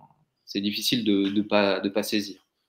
Donc voilà, l'idée c'était d'essayer de rythmer, on va dire, mon prochain. J'avais aucune idée vraiment de quoi ça allait ressembler, mais l'appeler Ores 1954, pourquoi pas, quoi. Et puis justement, l'idée c'était également de donner envie un petit peu aux gens d'aller mettre le nez dedans, quoi, voir un petit peu ce qui se passe par rapport au cinéma, pas forcément au cinéma algérien, mais au moins ce film-là. Peut-être que de fil en aiguille, il y a d'autres films qui vont sembler intéressants aux gens, quoi. Mais au moins ce film-là, allez voir, parce qu'il y a quelque chose, quoi. Aussi bien au niveau de la mise en scène, de la façon dont il a réussi à donner vraiment une vraie place à toutes ces personnes. Il n'y a aucun acteur professionnel, c'est que des acteurs amateurs, enfin, c'est des gens, les gens du village, quoi. Bon, après, je dis peut-être des bêtises, hein, il y en a peut-être à la fin. Surtout à la fin, il y a une scène, je ne sais pas si tu te souviens, mais il y a une scène avec un militaire. Le colonel, ouais, le colonel. Le colonel, ouais. Voilà, l'intérêt pour moi, c'était vraiment la découverte. Franchement, c'était une vraie découverte. Et je me suis dit, tant qu'à faire, on va essayer de faire découvrir ça à d'autres. On va essayer de faire un petit fil conducteur aussi dans ma musique avec ce film, et puis avec d'autres films algériens comme celui de Malek Ben Smail, par exemple. Mais c'est de ça, finalement, avec le recul, en le revoyant, enfin, en le revoyant plutôt, j'avais compris finalement à l'époque ce qui, moi, m'avait gêné, et je comprends mieux aujourd'hui que non, ça ne doit pas être gênant. Moi, ce qui m'avait gêné à l'époque, c'était le fait d'avoir sollicité les codes narratifs et de mise en scène liés à la comédie musicale. Mais aujourd'hui, je m'aperçois qu'en fait, il le fallait finalement, parce que c'est une manière aussi, on est dans le dialogue, donc vous pouvez aussi être dans la contradiction, mais moi j'ai eu cette sensation que il fallait utiliser quelque chose qui soit lié à l'histoire du cinéma pour mieux inscrire le présent que vous filmez dans l'histoire du cinéma. En gros, pour dire que le cinéma a été là pour enregistrer, pour être témoin de quelque chose. Et il n'y a pas mieux que et en plus, la comédie musicale est très contradictoire par définition. C'est la face cachée de l'iceberg, et la face cachée de l'iceberg, c'est terrible. Donc aujourd'hui, je comprends mieux pourquoi d'avoir utilisé ça. Et il faut rappeler qu'à l'époque, c'était, pardonnez-moi l'expression, très casse-gueule d'utiliser la comédie musicale dans les années 90. Enfin, moi, je m'en souviens très bien. Donc, je comprends mieux ça. Et effectivement, ça, et avec cette légèreté, comme vous dites, Jacques, même si derrière cette légèreté, il y a beaucoup de choses très gravissimes, et on sent que de manière très naïve, et pour paraphraser un critique de cinéma qui d'ailleurs est mort du sida début 90, c'est Serge Danet, il y a cette capacité que le cinéma a enregistré quelque chose. Et moi, j'ai l'impression que en revoyant votre film, ça me rappelle certaines choses des années 90, même si c'est une fiction, même si c'est une comédie musicale, mais c'est ça qui est très important, je pense, en tout cas. Oui, parce que en fait, c'est aussi que c'est pas une comédie musicale. Enfin, comédie musicale, c'est vrai que c'est un genre qui regroupe beaucoup d'approches en fait esthétiques. C'est pas parce qu'on met des chansons et de la danse que les films sont. Il y a une sorte de parenté, mais voilà, entre une comédie musicale hollywoodienne ou même une comédie musicale contemporaine de Jeanne, mais faite à Hollywood avec d'énormes moyens, beaucoup de danseurs, voilà. En fait, nous, ce qui nous intéresse, c'est vraiment de prendre, dans l'héritage de Jacques Demy, la dimension comédie musicale en décor naturel. Donc, dans le réel. Et c'est ça, effectivement, je pense, qui est troublant quand on voit le film aujourd'hui, c'est de temps en temps de mesurer les décalages entre la France d'il y a 25 ans et la France d'aujourd'hui, sur des détails comme il n'y a pas de téléphone portable, il faut une télécarte pour aller à la cabine téléphoner, des petites choses comme ça. Mais en fait, de se dire que c'est pas tout à fait les mêmes voitures, mais ça ressemble quand même beaucoup dans le monde dans lequel on vit encore aujourd'hui, je trouve, quand on voit le film. Après, je sais pas, il y en a tellement pensé histoire du cinéma. Ce qui est certain, moi aussi, c'est a posteriori, hein. Je pense que le filtre de la comédie musicale était très nécessaire parce qu'il fallait vraiment une fiction marquée entre le réel et moi quand je l'ai écrit, c'est sûr. Qu'en tout cas, le film, je veux dire, réaliste, on va dire façon Dardenne, puisque Dardenne arrive à cette époque-là, d'ailleurs, les Dardennes, je me voyais pas du tout aborder la question du sida comme ça. Bon, ça répond aussi beaucoup au code d'Act Up, hein. Comme moi, j'étais militant d'Act Up. Act Up, c'est très design. Enfin, ça a toujours été pensé comme un objet fait pour être vu, Act Up. Puisqu'on était très peu, il fallait qu'on marque une empreinte, je dirais, graphique dans le monde. C'était vraiment ça. Et c'est vrai que je pense que Jeanne, ça a un peu à voir avec ça aussi, avec ce côté, oui, recherche d'une empreinte graphique, je sais pas, enfin de quelque chose qui soit vraiment une interface entre le monde et moi. La comédie musicale, c'était parfait. Bon, moi j'adore la musique, j'adore chanter, il y avait tout ça. Mais après, c'est vrai, je suis d'accord avec Olivier, c'est quelque chose qu'on aime, je crois qu'on continue à faire, qu'on a continué à faire dans nos films. C'est ce qui est derrière les personnages principaux, quoi. On filme une action, mais derrière, il y a le monde. Et moi, c'est quelque chose qui effectivement m'émeut beaucoup quand je vois des films. Même, je regarde parfois des films un peu, pas forcément formidables, qu'on peut voir sur LCP, par exemple, des fictions télé des années 70. Et en fait, je suis complètement émerveillé de revoir ce monde derrière les protagonistes. Je trouve que c'est un des trucs du cinéma qui est vraiment bouleversant. Vraiment, c'est cette trace, quoi. Vraiment. Mais moi, j'avais complètement oublié aussi, mais alors après, c'est chacun interprète comme il l'entend, en tant que spectateur pour le coup, mais ça me rappelait aussi énormément cette espèce ce réalisme, ce qu'on appelait le réalisme poétique dans les années 30, le cinéma de et je l'avais absolument pas vu à l'époque, et là, c'est totalement criant de vérité. Vous avez écrit le scénario, Jacques. Quand vous écrivez l'histoire, vous avez déjà tout ça avec vous, c'est-à-dire la comédie musicale, peut-être aussi un certain cinéma français, ou alors vous avez préféré vous vider de tout cela et raconter juste une histoire avec sur des choses qui vous sensibilisaient? On va dire les deux, en fait. Moi, je suis pas un cinéphile au sens. Enfin, moi, j'ai toujours beaucoup aimé le cinéma et j'allais beaucoup voir de films, mais je suis pas un cinéphile. Par exemple, je collectionnais pas dans ma tête. Je veux dire, les réalisateurs, je les connaissais, mais pas très bien. Enfin, je suis pas quelqu'un qui allait et qui aimait la cinémathèque. Enfin, je sais pas. C'était pas mon truc, mais j'ai vu beaucoup de films dans la vie. Je voyais beaucoup de premiers films je sais pas, à la fin des années 80, début des années 90. J'adorais les premiers films. Voilà. Il faut dire qu'il y en avait des très beaux à l'époque. Et quand je l'ai écrit, j'avais. Français. Pardon? Oui, français.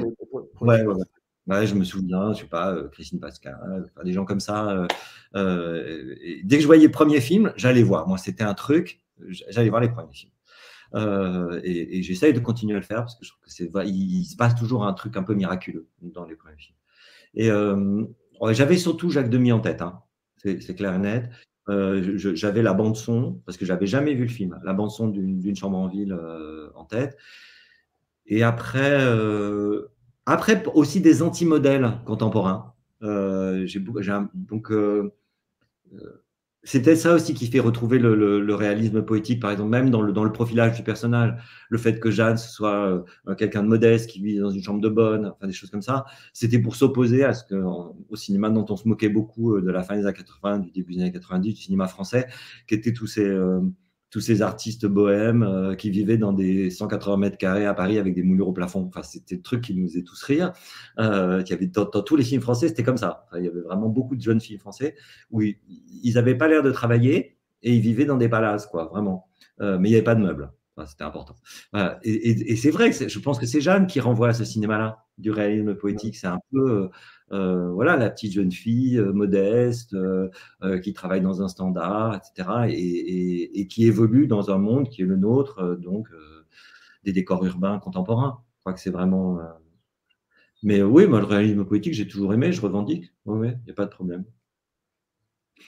Alors, excusez-moi de vous poser une ou deux questions par rapport à la fabrication de la Genèse, mais c'est surtout pour celles et ceux qui n'ont jamais vu le film, bon, pour au moins qu'ils aient un petit aperçu. Quand vous arrivez avec ce projet, est-ce que ça a été simple ou compliqué de trouver des financements, de trouver un producteur? Je fais la réponse, Jacques. Tu veux bien? Je vais essayer de faire court. En fait, le projet, très vite, il y a eu un producteur dans la mesure où voilà, Jacques a rencontré un jeune producteur qui n'avait produit à l'époque que des courts-métrages, donc à qui il a parlé du projet, qui s'est entiché pour le projet. Ensuite, le projet a eu beaucoup de chance, on va dire, c'est-à-dire le scénario a été finaliste de ce qui s'appelait à l'époque la Fondation Hachette, qui était une bourse d'aide aux jeunes producteurs. Il a été repéré par la Fondation Gagne. Il est allé très facilement en plénière à l'avance sur recette, même si après il a fallu effectivement faire nos preuves, faire un pilote pour décrocher l'avance. Il a intéressé assez vite un distributeur. Il était effectivement dans une pile de scénarios qui était examinée à France Télévisions. Enfin bon, donc ça a été long. Il y a eu des hauts et des bas. Voilà, le projet a été un moment en péril. Bon, et puis finalement, voilà, le film s'est fait. Ça a pris un peu de temps. Mais quand je vois les conditions dans lesquelles on a pu faire le film, c'est-à-dire quand même très luxueuses, avec du temps, de l'argent, donc de l'argent, c'est-à-dire du temps de tournage, du temps pour répéter la danse, du temps pour enregistrer les musiques, travailler avec Philippe Miller, le compositeur, a pu travailler avec des musiciens français, enregistrer en France, alors qu'à l'époque, on commençait déjà beaucoup à délocaliser les grands orchestres, l'enregistrement d'orchestres sur les films. Donc, et par rapport surtout aux difficultés auxquelles sont confrontés pas mal de jeunes réalisateurs que je connais, d'anciens élèves de la FEMIS par exemple, je pense que c'était vraiment une autre période, quoi, et qu'on a eu de la chance. Ouais, je trouve qu'on a sans doute eu de la chance. Tout le monde nous disait oui, mais c'est extrêmement calme, ils s'y croyaient pas, tout ça. En fait, on a eu une chance parce qu'Olivier dit qu'on est allé très vite en plénière. Mais moi, je voudrais rendre grâce à quand même Michel Saint-Jean qui a sauvé le projet parce que je sais que on a voulu nous virer en fait. Et c'est lui qui a dit on peut pas virer ce projet comme ça, c'est un truc trop original. Donc il nous a obtenu un truc qui s'appelait l'aide au pilote, qui fait qu'on a fait une sorte de pré-film en fait. Et en fait c'est ça qui a fait que tout le monde trouvait le scénario intéressant, ça on peut pas dire, hein, vraiment, franchement, le scénario, le projet, l'idée même, mais tout le monde avait peur. Mais comme on a fait ce pré-film et que le pré-film il a beaucoup plu, ça alors ça a lancé le financement très très rapidement. Et quand Olivier dit que ça a été long, il exagère, 3 ans. En fait, c'est pas grand-chose. Hein. Moi, je sais pas. J'ai un petit peu quand même, Jacques, parce qu'il y a un temps d'écriture avant. Mais enfin bon, peu importe. Le temps d'écriture, ça compte pas. Pour moi, ça compte pas le temps d'écriture. Ah bah oui. Mais cette peur, c'était pourquoi selon vous? C'était parce que ça parle du sida, la comédie musicale? C'était quoi exactement? C'était un peu nous déjà, c'est-à-dire premier scénario pour Jacques. Moi, j'avais pas fait de court-métrage depuis que j'étais sorti de l'école de cinéma. J'avais le seul court-métrage que j'avais à montrer, qui est une comédie musicale, c'est mon film de fin d'études. Mais vous étiez dans le métier depuis longtemps, vous avez été assistant son, je crois. Assistant monteur à l'image et monteur son, je travaillais depuis 9 ans, mais dans le cinéma, les gens sont très, très, comment dire, corporatistes, c'est-à-dire qu'un technicien, mais qu'est-ce que ce monteur, qu'est-ce qui lui prend, quelle idée lui traverse l'esprit de vouloir être réalisateur, quoi. Donc, du coup, je me suis perdu. Non, je vous disais, vous me disiez en fait que c'était, comme disait Jacques, Jacques aime les premiers films. Bon, bah certains n'aiment peut-être pas forcément les premiers scénarios. Donc... oui. Alors, et après, s'additionnait effectivement tout ce que maintenant on peut considérer comme intéressant ou qualité du film, à savoir le mélange des genres. Mais alors, quand c'est fait et que on se dit bon, voilà, une fois que c'est fait, c'est plus facile, mais sur le papier, ça fait peur. La comédie musicale à la Jacques Demy, sur le papier, ça pouvait faire peur. Les acteurs qui chantent, parce qu'on défendait, bon, il se trouve que Virginie Ledoyen est doublée dans le film, mais voilà, les acteurs qui chantent, la danse, mais qui serait plutôt d'inspiration danse contemporaine. On était un petit peu dingue aussi, c'est-à-dire que on avait envie de faire le film qu'on avait envie de voir et on n'était pas très souple. On n'était pas vraiment en mode concession, quoi. Après ce film, on a même eu la réputation d'être chiant. On disait, oh là là, ils sont difficiles, ils sont chiants. Bon, après, c'est deux aussi, ça rend plus fort, donc c'est plus facile de tenir tête. On n'a pas tenu tête sur tout. Il y a des choses sur lesquelles on a dû céder, soit pour des raisons économiques, c'est-à-dire qu'il y a des séquences où on aurait voulu plus de danseurs, où il y a moins de danseurs, ou même certaines où il n'y a pas de danseurs. Bon, cela dit, je pense que c'est pas très gênant, finalement, par rapport à l'esthétique du film. Et après, au montage, bon, on a dû voilà, peut-être arrondir un peu les angles sur certains trucs, mais bon, je pense plutôt globalement au bénéfice du film. Mais c'est vrai que le film aurait pu être un peu plus sombre. Mais non, mais quand il dit qu'on est en concession, je pense qu'il y a un truc qui est vraiment important, c'est que pour moi, c'était une sorte de one-shot. Hein. Comme vous savez, j'étais prof de lettres. J'avais écrit ce scénario un peu par accident. Moi, si ce film, on le faisait, c'était magique, quoi. C'était le truc de ma vie, et puis basta, quoi. Donc moi, je m'en foutais complètement. Quand j'étais de mauvaise humeur et que j'engueulais les financiers, on me disait, mais tu peux pas leur parler comme ça, ta carrière et tout. Mais je n'ai pas de carrière. C'était pas mon truc. Voilà. Bon, il se trouve qu'on a fait une carrière, mais c'était pas de mon projet. Voilà, Olivier, c'était... Non, c'était pas mon projet. Non, mais ce que tu racontes, c'est un petit peu avant qu'on se rencontre. Parce que dès qu'on s'est rencontrés, et que je t'ai expliqué que effectivement, si je faisais un film, je ne serais plus monteur après, ce qui est pas, on peut trouver des contre-exemples, mais c'est quand même plus difficile, effectivement, à tel point d'ailleurs que Jacques a écrit le scénario de Drôle de Félix pendant la période où Jeanne et le garçon formidable étaient en stand-by, à un moment où effectivement la préparation s'est arrêtée, et du coup il a profité de ce temps pour écrire le scénario, parce que je lui avais fait peur, entre guillemets, en lui disant que après Jeanne, je ne travaillerai plus comme technicien, donc il faudrait faire d'autres films. Bon, après, moi, j'avais surtout envie de faire des films. Hein. C'était une menace peut-être un petit peu intéressée, on va dire. Et puis, c'était aussi par rapport à moi pour me persuader que... enfin, moi, j'avais quand même le sentiment qu'on n'avait pas le droit... Comme technicien, j'ai travaillé souvent sur des premiers films et j'avais appris 2 choses, ou constaté 2 choses. C'est que sur un premier film, on n'a pas droit à l'erreur. C'est-à-dire, si on rate son premier film, on n'en fait pas d'autre. Et d'ailleurs, les statistiques le montrent, à la moitié des réalisateurs qui ont fait un premier film n'en font jamais de deuxième. Et puis, j'avais aussi conscience que le premier film soit un succès ou un échec, c'est très difficile de se remettre au travail juste après. J'avais vu vraiment des gens mettre 4, 5, 6 ans entre le premier et le deuxième film, et c'est un peu long, quoi.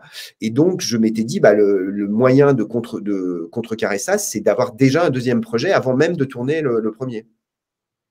Et j'avais vu ça aussi parce que je connaissais des réalisateurs qui avaient, par exemple, écrit plusieurs scénarios avant de tourner un premier long métrage. Donc, du coup, une fois le premier long métrage tourné, ils avaient d'autres scénarios, en fait, qu'ils n'étaient pas arrivés à faire avant, mais qu'ils pouvaient présenter à des producteurs. Mais bon, je maintiens, hein, Olivier, il a essayé de me faire peur, il m'a fait peur, mais très clairement, enfin, quand je dis one shot, c'est-à-dire moi, je m'en foutais, mais il fallait que ce film soit fait.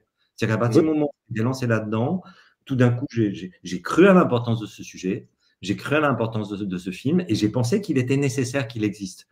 Les autres derrière, je ne savais pas. C'était pas, en tout cas, j'avais pas de projet de carrière, ça c'est sûr. D'ailleurs, si on avait des projets de carrière, on aurait été peut-être un peu moins maladroit dans notre parcours. En tout cas, c'est très bien qu'il vous ait fait peur. Comme ça, il y a eu Drôle de Félix, qui est aussi un très beau film. Ça serait bien peut-être qu'il ressorte aussi. Bon, ça, c'est un petit message pour Malavida. Mais les comédiens. Il faut savoir qu'à l'époque, Virginie Ledoyen, c'était vraiment une comédienne, qui était énormément sollicitée, on va dire ça comme ça, dans un certain cinéma français, que je trouve d'ailleurs qui était vraiment passionnant. Mais comment ça s'est fait? Ça s'est passé les rencontres avec tous ces acteurs, avec Mathieu Demy, avec Jacques Bonafé, ça a été très facile? Enfin, ils ont dit oui facilement. Comment ça s'est construit tout cela? Je te laisse raconter peut-être, Jacques, non? Parce que j'ai beaucoup parlé. Parce que en fait, la distribution du film est faite avec un certain nombre de strates. Il y en a qui étaient pratiquement à l'origine du projet, comme Valérie Bonneton, Podalides, tout ça, qui étaient en fait des gens que je connaissais de très longue date. Voilà. Jacques Bonafé, c'est Olivier qui l'a amené sur le projet, parce qu'Olivier avait travaillé avec lui sur son court-métrage. Jacques, ça ne lui a pas posé particulièrement de difficulté de venir dans un projet aussi louvdingue, quoi. Ça lui ressemblait vraiment. Et donc ça, il a accepté facilement. Après, c'est plutôt le couple, voilà, on va dire star, où bon, c'est connu, on a eu quelques petits problèmes de distribution, puis c'était pas eux qui devaient jouer à l'origine. Alors après, il y en a un qui est venu de lui-même, c'est Mathieu. C'est-à-dire que Mathieu Demy, c'est lui qui a fait des appels du pied à notre producteur parce qu'il le connaissait depuis très longtemps. Il lui a dit, mais c'est quoi ce projet? Je veux en être. Bon, je fais très très vite. Nous, on a commencé par dire c'est hors de question, puisque à l'époque, le fait que Jacques Demy soit mort du sida était encore tabou. Donc moi, j'ai dit, mais je suis désolé, je ne peux pas faire ça. Je ne peux pas faire jouer à Mathieu Demy le rôle d'un personnage qui meurt du sida, alors qu'il ne sait même pas que son père est mort du sida. Enfin bon, bref, moi, je trouvais que c'était horrible. Et Mathieu a demandé à nous rencontrer, et c'est là qu'il m'a mis carte sur table. Il a dit, je viens de l'apprendre, ça fait pas très longtemps que je suis au courant de la vie de mon père, de sa sexualité, et en particulier de son décès, donc je veux faire ce film. Bon, à partir de là, on a fait des essais de chant, ça allait vite. Hein, après, Virginie, on l'a un peu coursée. Hein, c'est vrai que elle était très sollicitée, tout ça, donc et en fait, on avait besoin d'une réponse extrêmement rapide. Donc, on l'a rencontrée et on l'a un petit peu contrainte à nous dire oui avant le Festival de Cannes, parce que sinon, nos producteurs avaient très, très peur quand même que ouais, alors, c'est bon parce que je raconte du tout ça comme ça, Jacques. Mais pas du tout. Non, parce que on a. Pardonnez-moi, mais c'est une de mes plus belles interviews que je suis en train de faire. Il y a des chants contre chants entre vous deux, c'est génialissime. C'est extraordinaire. Non, parce que après, les deux versions sont peut-être un peu compatibles, mais quand on a rencontré Virginie Ledoyen, on était encore dans cette idée extrêmement dogmatique qu'on voulait que l'actrice chante. On avait fait des essais avec pas mal d'actrices qui nous disaient qu'elles chantaient très bien. Et puis nous, à chaque fois, on se disait, oui, bien, mais peut-être pas assez bien. Ou alors, oui, elle chante très bien, mais ah là là, mais c'est pas du tout comme ça qu'on voit le personnage. Donc, on n'arrivait pas à trouver, en fait, cette adéquation entre l'idée qu'on se faisait du personnage, qui était évidemment mouvante. Elle n'était pas dessinée, elle n'avait pas le visage de Virginie, mais bon, voilà, on avait quand même une idée. Et Virginie, elle était très jeune. Elle avait 20 ans. Nous, le personnage, on lui donnait au minimum 25 ans. Voilà. Et c'est son agent qui nous a dit, mais regardez la filmographie de Virginie. Virginie au cinéma, elle n'a pas 20 ans. Ça fait plusieurs années qu'elle joue des personnages de 20 ans. Donc vous embêtez pas avec ça, rencontrez-la. On l'a rencontrée. On a rencontré une jeune femme très mature, oui, vraiment passionnée, qui avait hyper bien lu le scénario, qui nous en a très bien parlé.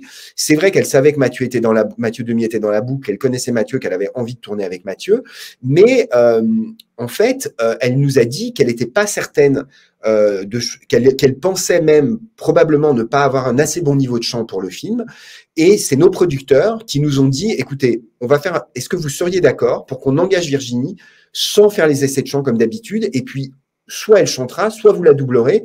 Voilà. Et on s'est dit, bon, effectivement, il faut qu'on arrête il faut qu'on choisisse une actrice avec qui on a vraiment envie de travailler. Et la question du chant, on verra plus tard. Voilà, c'est vraiment comme ça que ça s'est passé, Jacques. Hein. C'est vrai, t'as raison. Mais n'empêche qu'on l'a martyrisée. Hein. Que quand même, on a voulu obtenir d'elle un oui. Oui. Et après, effectivement, une fois que nous, on avait décidé, il fallait effectivement qu'elle accepte de dire oui. Elle avait d'autres projets. Et là, il y a eu, voilà, et son agent, je pense, à ce moment-là, joué en notre faveur en disant aussi, mais il faut que tu fasses ce film. Enfin, je sais pas. Enfin, c'est ce qu'on s'est raconté. Enfin, en tout cas. Et puis après, de toute façon, on a fait du travail vocal avec Philippe Miller et Virginie, qui était vraiment bien. Mais Virginie n'était pas assez contente d'elle. Elle pensait que ça aurait pu être mieux. Et c'est pour ça qu'on a pris ensemble la décision du doublage. Il y a aussi la distributrice. Et la chanteuse qui l'a doublée s'appelle Lise Caron, c'est ça? D'accord, voilà. C'est une comédienne qu'on voit de temps en temps, enfin qu'on voit dans des films, et surtout parallèlement, elle a vraiment une carrière de chanteuse de jazz, on va dire. D'accord. Et de comédie musicale aussi un petit peu en scène. Vous alliez dire quelque chose, Jacques, mais je vous ai interrompu, je m'en excuse. Donc, c'est juste la distributrice qui nous avait aidé avec Virginie, parce que Fabienne Vonnier adorait Virginie, et je me rappelle qu'elle oui. Il faut que tu fasses ce film, il faut que tu le fasses, sois avec nous dans cette aventure, ça va être super. Voilà. Ouais. Mais c'est vrai, non, Virginie, c'était un coup de cœur. Hein. Enfin, moi, c'est vrai que Olivier a raison. Enfin, on n'y avait pas pensé à cause de l'âge. Mais en revanche, on l'avait vu dans plusieurs films et moi je l'adorais. Vraiment, quand je l'ai rencontrée, j'étais trop content de la. Ouais. J'essaye de me dire toujours ce que représente dans la plus grande épaisseur ce que pose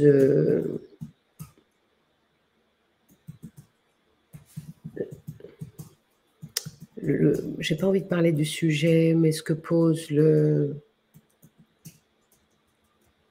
moment qui est en train de se déployer.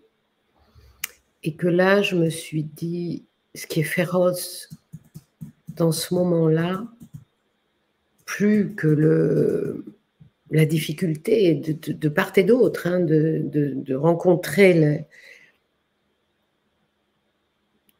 la grande bêtise de l'institution médicale, ou je ne sais pas comment appeler ça, c'est comment cette pensée peut faire disparaître ce qu'un être humain, qu'a été Michel, d'être un être en création permanente. Donc de faire exister un espace de vie et de regard sur le monde qui est un geste de courage toujours. Hein, tu le sais, on parlait de ton film, tu vois, il faut aller le chercher, le poser, le construire pour le partager, etc. Et que ce discours-là, qui est assez important dans notre monde quand même, hein, puisqu'on y passe tous, fait disparaître ce que nous avons pu, donc ces œuvres qui s'effacent au fur et à mesure de cette langue incompréhensible, et pour le médecin et pour Michel, hein, c'est clairement impossible pour tous les deux de raconter des conneries. Donc lui, il se tait, elle continue en essayant de croire à ce qu'elle dit, mais elle n'y croit pas du tout, tu as bien vu, elle s'arrête. Et ben, je me dis, en fait, c'est comment tout ça fait disparaître tout un travail énorme d'un être, efface avec la vie elle-même, puisque la lumière représentant la vie dans son passage, que cette composition, parce que s'il n'y avait pas eu le médecin, j'aurais laissé la lumière passer sur les œuvres sans faire disparaître les œuvres aussi, tu vois. Et là, c'est ce qui est raconté qui peut avoir la puissance de faire disparaître une pensée humaine. Et je trouve que c'est les plus grands drames. Mais Michel a repris le dessus, et d'ailleurs, il dit c'est mon affaire. Et là, tu le retrouves en création. Donc non, on revient à la charge, on lâche pas, quoi. C'est pas parce qu'on nous force à ce type de proposition, que ce soit celle-là ou des propositions dans un bureau où on nous dit des règles et tout ça. Enfin, tu vois, tout ce qui est réglementaire et imposé comme réglementaire et comme pensée sur une vie en société, il faut rien lâcher, quoi, même jusqu'aux derniers instants, en fait. Donc, tu as beau vouloir gommer, même si toi-même, tu comprends que c'est ridicule, ben non, tu reviens en force. Et ça, c'est vraiment le cadeau que fait Michel, et je pense qu'il le fait à beaucoup de personnes qui voient le film, qui ressortent complètement vivants du film, et pas abattus par la mort. Il y a quelqu'un qui m'a dit un jour, en fait, ton film n'est pas un film sur la mort, il retient la vie. Et je crois que c'est tout à fait vrai, en fait. Vous êtes, il faut le rappeler, encore et toujours, vous êtes cinéaste. Et je pense que pour rendre hommage à ça, il faut aussi parler de mise en scène.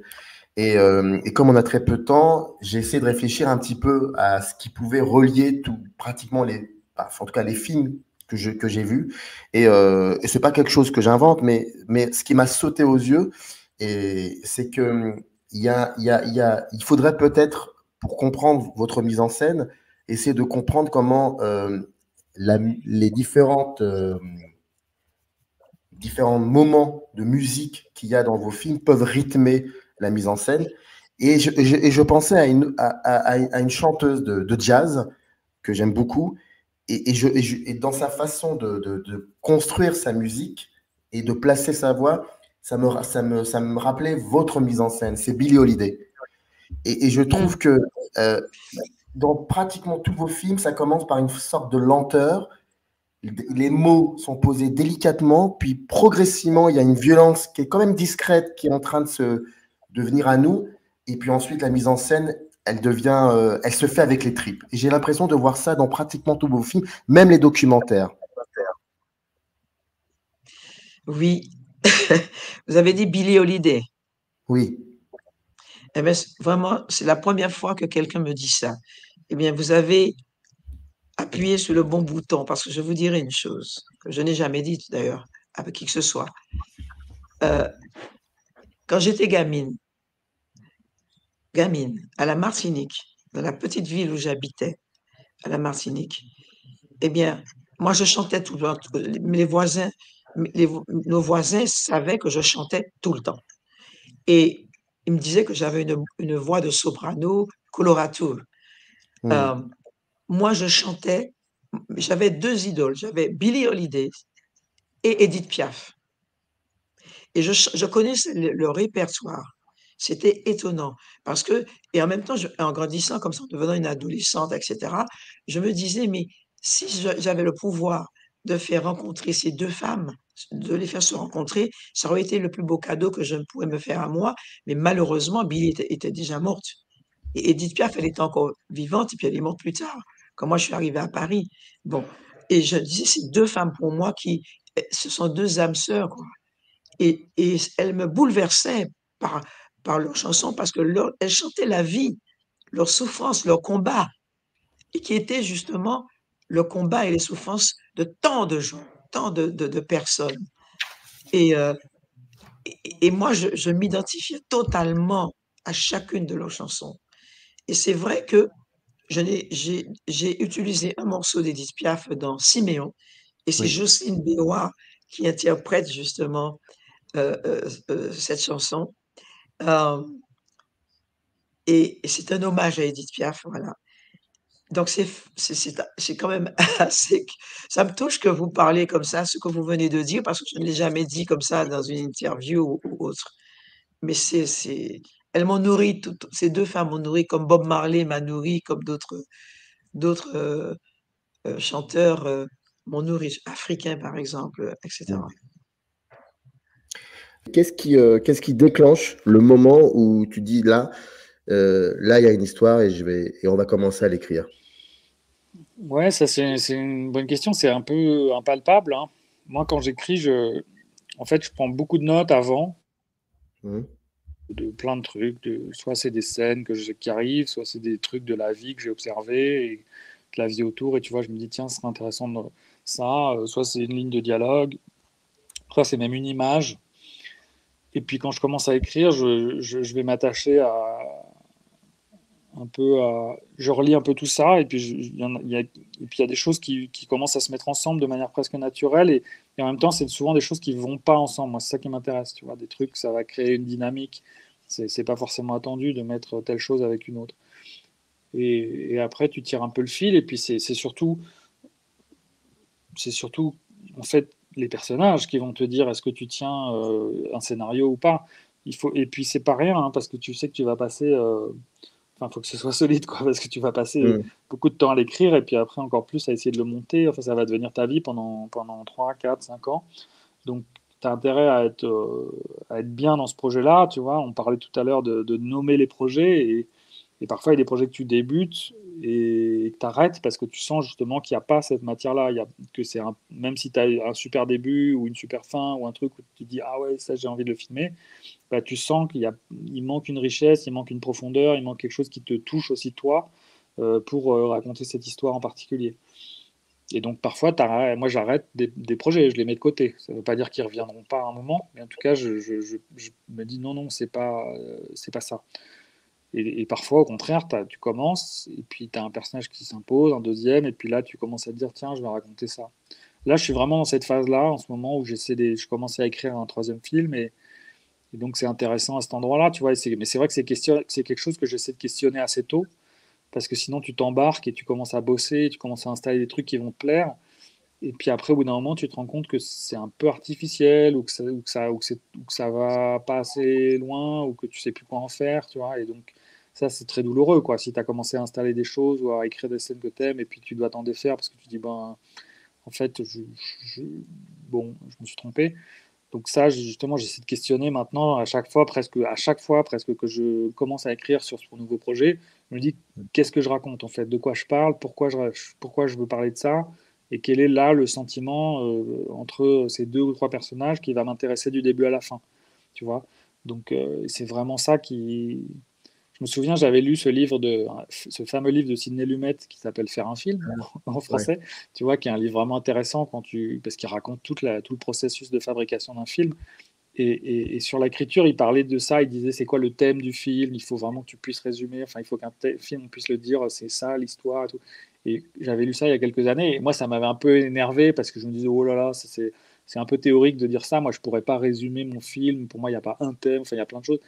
Et en fait, plus j'avance dans la fabrication enfin, dans ce métier-là, et plus je comprends ce qu'il veut dire, quoi. C'est vrai qu'il y a quand même un truc où c'est pas, enfin oui, il y a quand même quelque chose quand tu écris où il y a un sentiment ou une chose précise qui va irriguer le reste, quoi, qui va quand même être le cœur battant du projet.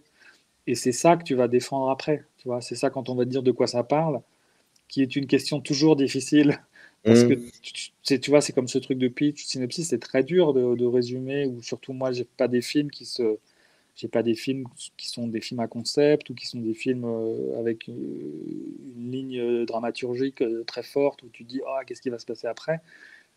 Donc c'est dur de les résumer et en même temps c'est des questions qui sont intéressantes parce que justement ça t'oblige à faire cet effort-là de dire attends de quoi on parle quoi.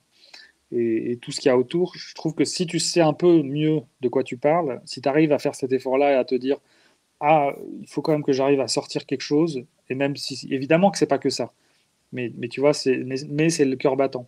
Si tu arrives à identifier ça, je trouve qu'autour, tu peux te permettre, en fait, beaucoup plus facilement de faire des pas de côté, de décaler les choses, et tu vois, d'avoir plein de trucs, parce que tu auras quand même cette boussole-là, tu vois. Et donc, tu vas pouvoir avoir une liberté plus forte autour si as un peu identifié pourquoi tu racontais cette histoire-là. Donc, c'est une question que j'essaie de me poser très tôt. Je sais pas si tu as pu voir le dernier film de Nanni Moretti, Vers un avenir radieux. Je sais pas si Oui, je l'ai vu, ouais. Il y a la fameuse séquence Netflix. Alors, elle est ce qu'elle est, Ouais. elle vaut. Bref. Il y Ouais. a un moment, tu sais, tu as les décideurs de Netflix qui reprochent à Nanni Moretti, enfin, au personnage joué par Nanni Moretti, de ne pas faire suffisamment et rapidement évoluer ces personnages. Et bon, la séquence, elle vaut ce qu'elle vaut. Mais moi, je trouve que par rapport à Perdrix, ton premier long métrage, mais aussi le dernier, donc La fille de son père, qui existe depuis, enfin, qui est en salle depuis le 20 décembre, il y a un moment dans ces deux films, dans les deux scénarios, il y a un moment comme ça, c'est généralement au tout milieu du film, où j'ai cette sensation que le film est en train de te dire à toi, maintenant tu nous laisses tranquille, tu nous laisses évoluer, tu nous laisses regarder. Il y a comme ça un moment d'apaisement, comme si c'est le moment pour nous de rentrer dedans. Le rythme est complètement différent. Et alors, c'est ce que je ressens en tout cas en voyant ces deux films. Et puis après, ça repart de sitôt, mais il y a un petit moment comme ça où le temps est suspendu. C'est assez beau en même temps parce que ça nous permet, nous, aux spectateurs, vraiment de rentrer dans le film et de s'y perdre aussi un peu. Ouais, mais bah, tant mieux, moi je trouve. je trouve ça intéressant parce que je trouve que la force je trouve que le film il commence à être fort justement aussi quand il peut se permettre ce genre de choses. Et moi je cherche un peu, hein, je sais que je vais chercher ce que j'avais appelé peut-être des zones de tremblement par exemple, tu vois, et qui sont presque des lignes de fuite que le film va pouvoir se permettre, ou des moments de suspension, et de s'écarter un peu du scénario, ou en tout cas de la dramaturgie, ou tu vois, ou d'un récit qui va aller d'un point A à un point B, et ainsi de suite. Et donc, ça veut dire aussi ouvrir des portes pour le spectateur. Ça veut dire lui laisser effectivement de l'espace, du temps. Il ne faut pas qu'on perde le film, et on peut avoir des moments comme ça de suspension, et où le rythme va changer, qui sont des moments un peu oui, qu'on pourrait qualifier de manière générale, où il y a une certaine poésie qui rentre aussi, et où presque la sensation du film, et donc la sensation que procurent les images et le son, est plus importante que ce que ça raconte. Tu vois, donc c'est des moments qui peuvent permettre aux spectateurs, j'espère, de rentrer là-dedans. Et c'est vrai que c'est des séquences qui sont importantes, souvent que j'identifie, et que je défends un peu au moment du scénario aussi, tu vois, des moments comme ça, un peu à côté, un peu à part. Ça dépend vraiment. Il y en a plein, hein, des moments comme ça qui ne résistent pas au montage, c'est-à-dire qui vont sauter aussi au montage, parce que tu es obligé d'équilibrer, tu es obligé de trouver quand même un équilibre là-dedans pour pas partir complètement ailleurs. Mais je suis content quand j'arrive à en trouver, tu vois, à en placer quelques-uns. C'est pour ça que j'essaie d'en tourner plusieurs, en tout cas d'avoir le maximum d'idées, et après comme ça de pouvoir garder ceux qui font sens et qui trouvent leur place, quoi. La structure du film, en réalité, je pense qu'elle a été trouvée assez rapidement dans le processus d'écriture. Je dois repréciser que c'est une histoire qui vient pas de nulle part. Elle est fortement inspirée de l'histoire d'une amie à moi, avec qui j'étais la première fois que je suis allé en Corée du Sud en 2011, et avec laquelle j'ai accompagné quand elle a vu pour la 3e fois son père biologique coréen. Donc en fait, c'est d'assister le choc émotionnel de cette rencontre qui ensuite a donné envie de faire le film. Et longtemps après, 6 ans plus tard, en 2017, au moment un peu après Diamond Island ou Syndrome de la page blanche, je repense à cette idée, j'en parle à mon amie, elle dit oui. Et donc là, on échange beaucoup, et je construis la structure le film autour des informations biographiques qu'elle a partagées avec moi. Je me rappelle, quand justement je me mets à la table et que je commence à dresser quelques idées, qu'il y avait peut-être au départ un squelette de film un peu plus expérimental, mais disons plus radical dans la structure, peut-être trop influencé par Hong Sang-soo, c'est peut-être l'une des raisons pour lesquelles je n'ai pas foncé dans le truc, c'était que c'était uniquement une succession de repas. En Corée du Sud uniquement, avec la famille, et parfois avec le père, avec la famille du père, solo avec le père, avec la mère, etc. Et je voulais que ce soit du coup scandé dans le temps, comme ça, une succession de repas, pas forcément 3 parties, mais en tout cas, il y avait l'idée, en tout cas, des ellipses, il y avait l'idée d'une structure elliptique, et uniquement, et à charge pour les spectateurs de remplir les trous. Puis après, j'ai mis un peu d'eau dans mon vin en me disant que j'avais envie, en tout cas, de développer les personnages, de raconter d'autres choses aussi que uniquement ça.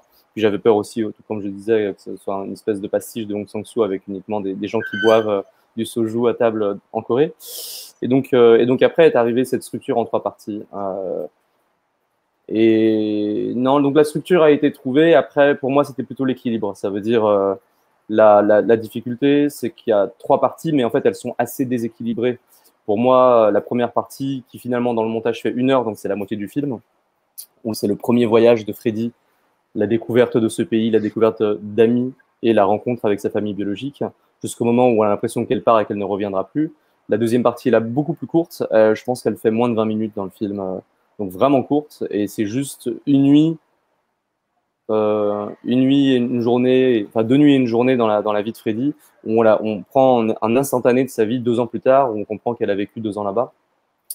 Et ensuite, rebelote, on repart sur la troisième partie qui est plus longue à nouveau, mais qui doit faire une 35 minutes, 40 minutes, un truc comme ça, où on la retrouve 5 ans plus tard, lors de son premier retour depuis 5 ans, depuis qu'elle a quitté à la fin de la seconde partie, en Corée du Sud. Et en fait, là où ça m'a posé des problèmes, et jusqu'au montage, je trouve, c'est d'assumer le fait que la deuxième partie soit très courte, une deuxième partie, normalement, ça doit être un moment de développement, enfin voilà, classiquement de développement de personnages, d'intrigue, etc. Et là, c'était assez peut-être déstabilisant potentiellement pour le spectateur, puisque c'est juste tout d'un coup, on largue les amarres des personnages qu'on a suivis, un peu même du scénario, parce qu'on est juste du scénario de l'histoire, puisqu'on est juste sur un instantané de soirée.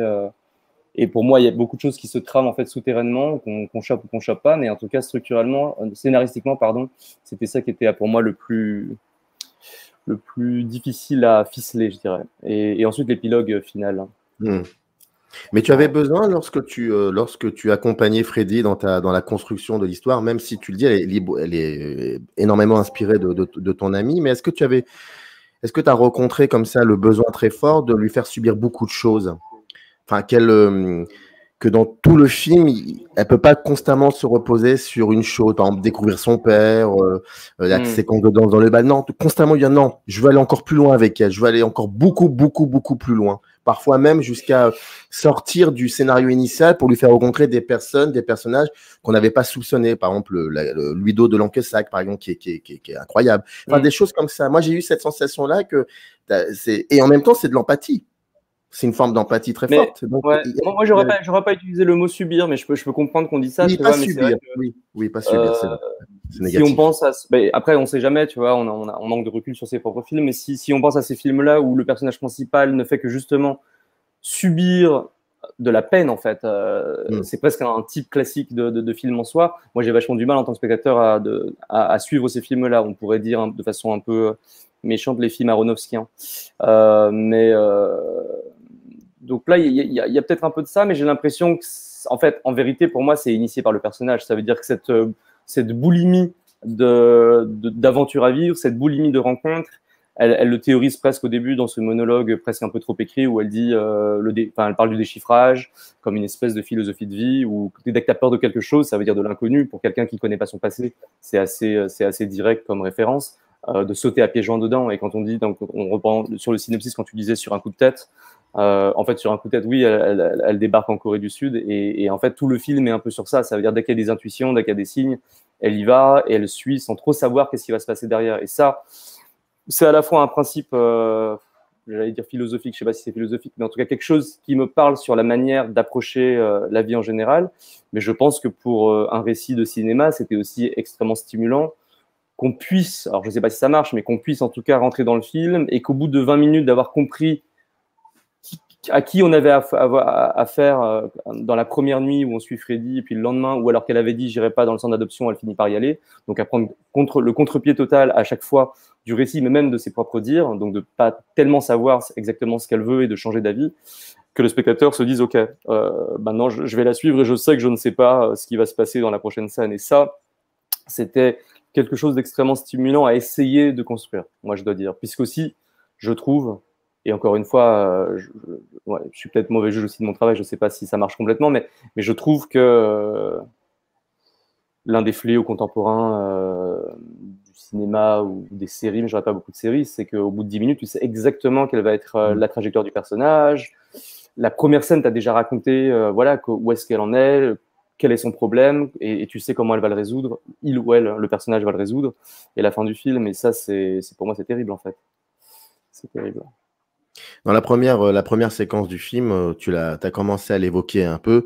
Il est vrai que il y a ces trois personnages, dont Freddy et la fille qui travaille dans cet hôtel, et puis je crois son copain, en tout cas il y a quelqu'un qui est là, Ouais. et ils parlent tous français, et dès le début on voit un peu le caractère de Freddy, mais tu as raison, quand tu cites un peu Hong Sang-soo, c'est vrai qu'on y pense, mais ce qui est très très drôle, c'est que, et tu as entièrement raison, c'est qu'on comprend très vite comment va être le film.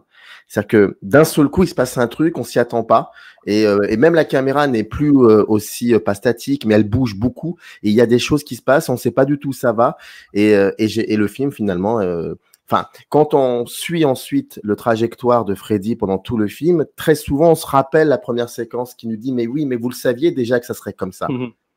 Et c'est ça pour moi, c'était un peu le manifeste du film au début, clairement, ouais, de dire que oui, cette fille peut se lever à tout moment et détruire un peu la scène et l'amener ailleurs.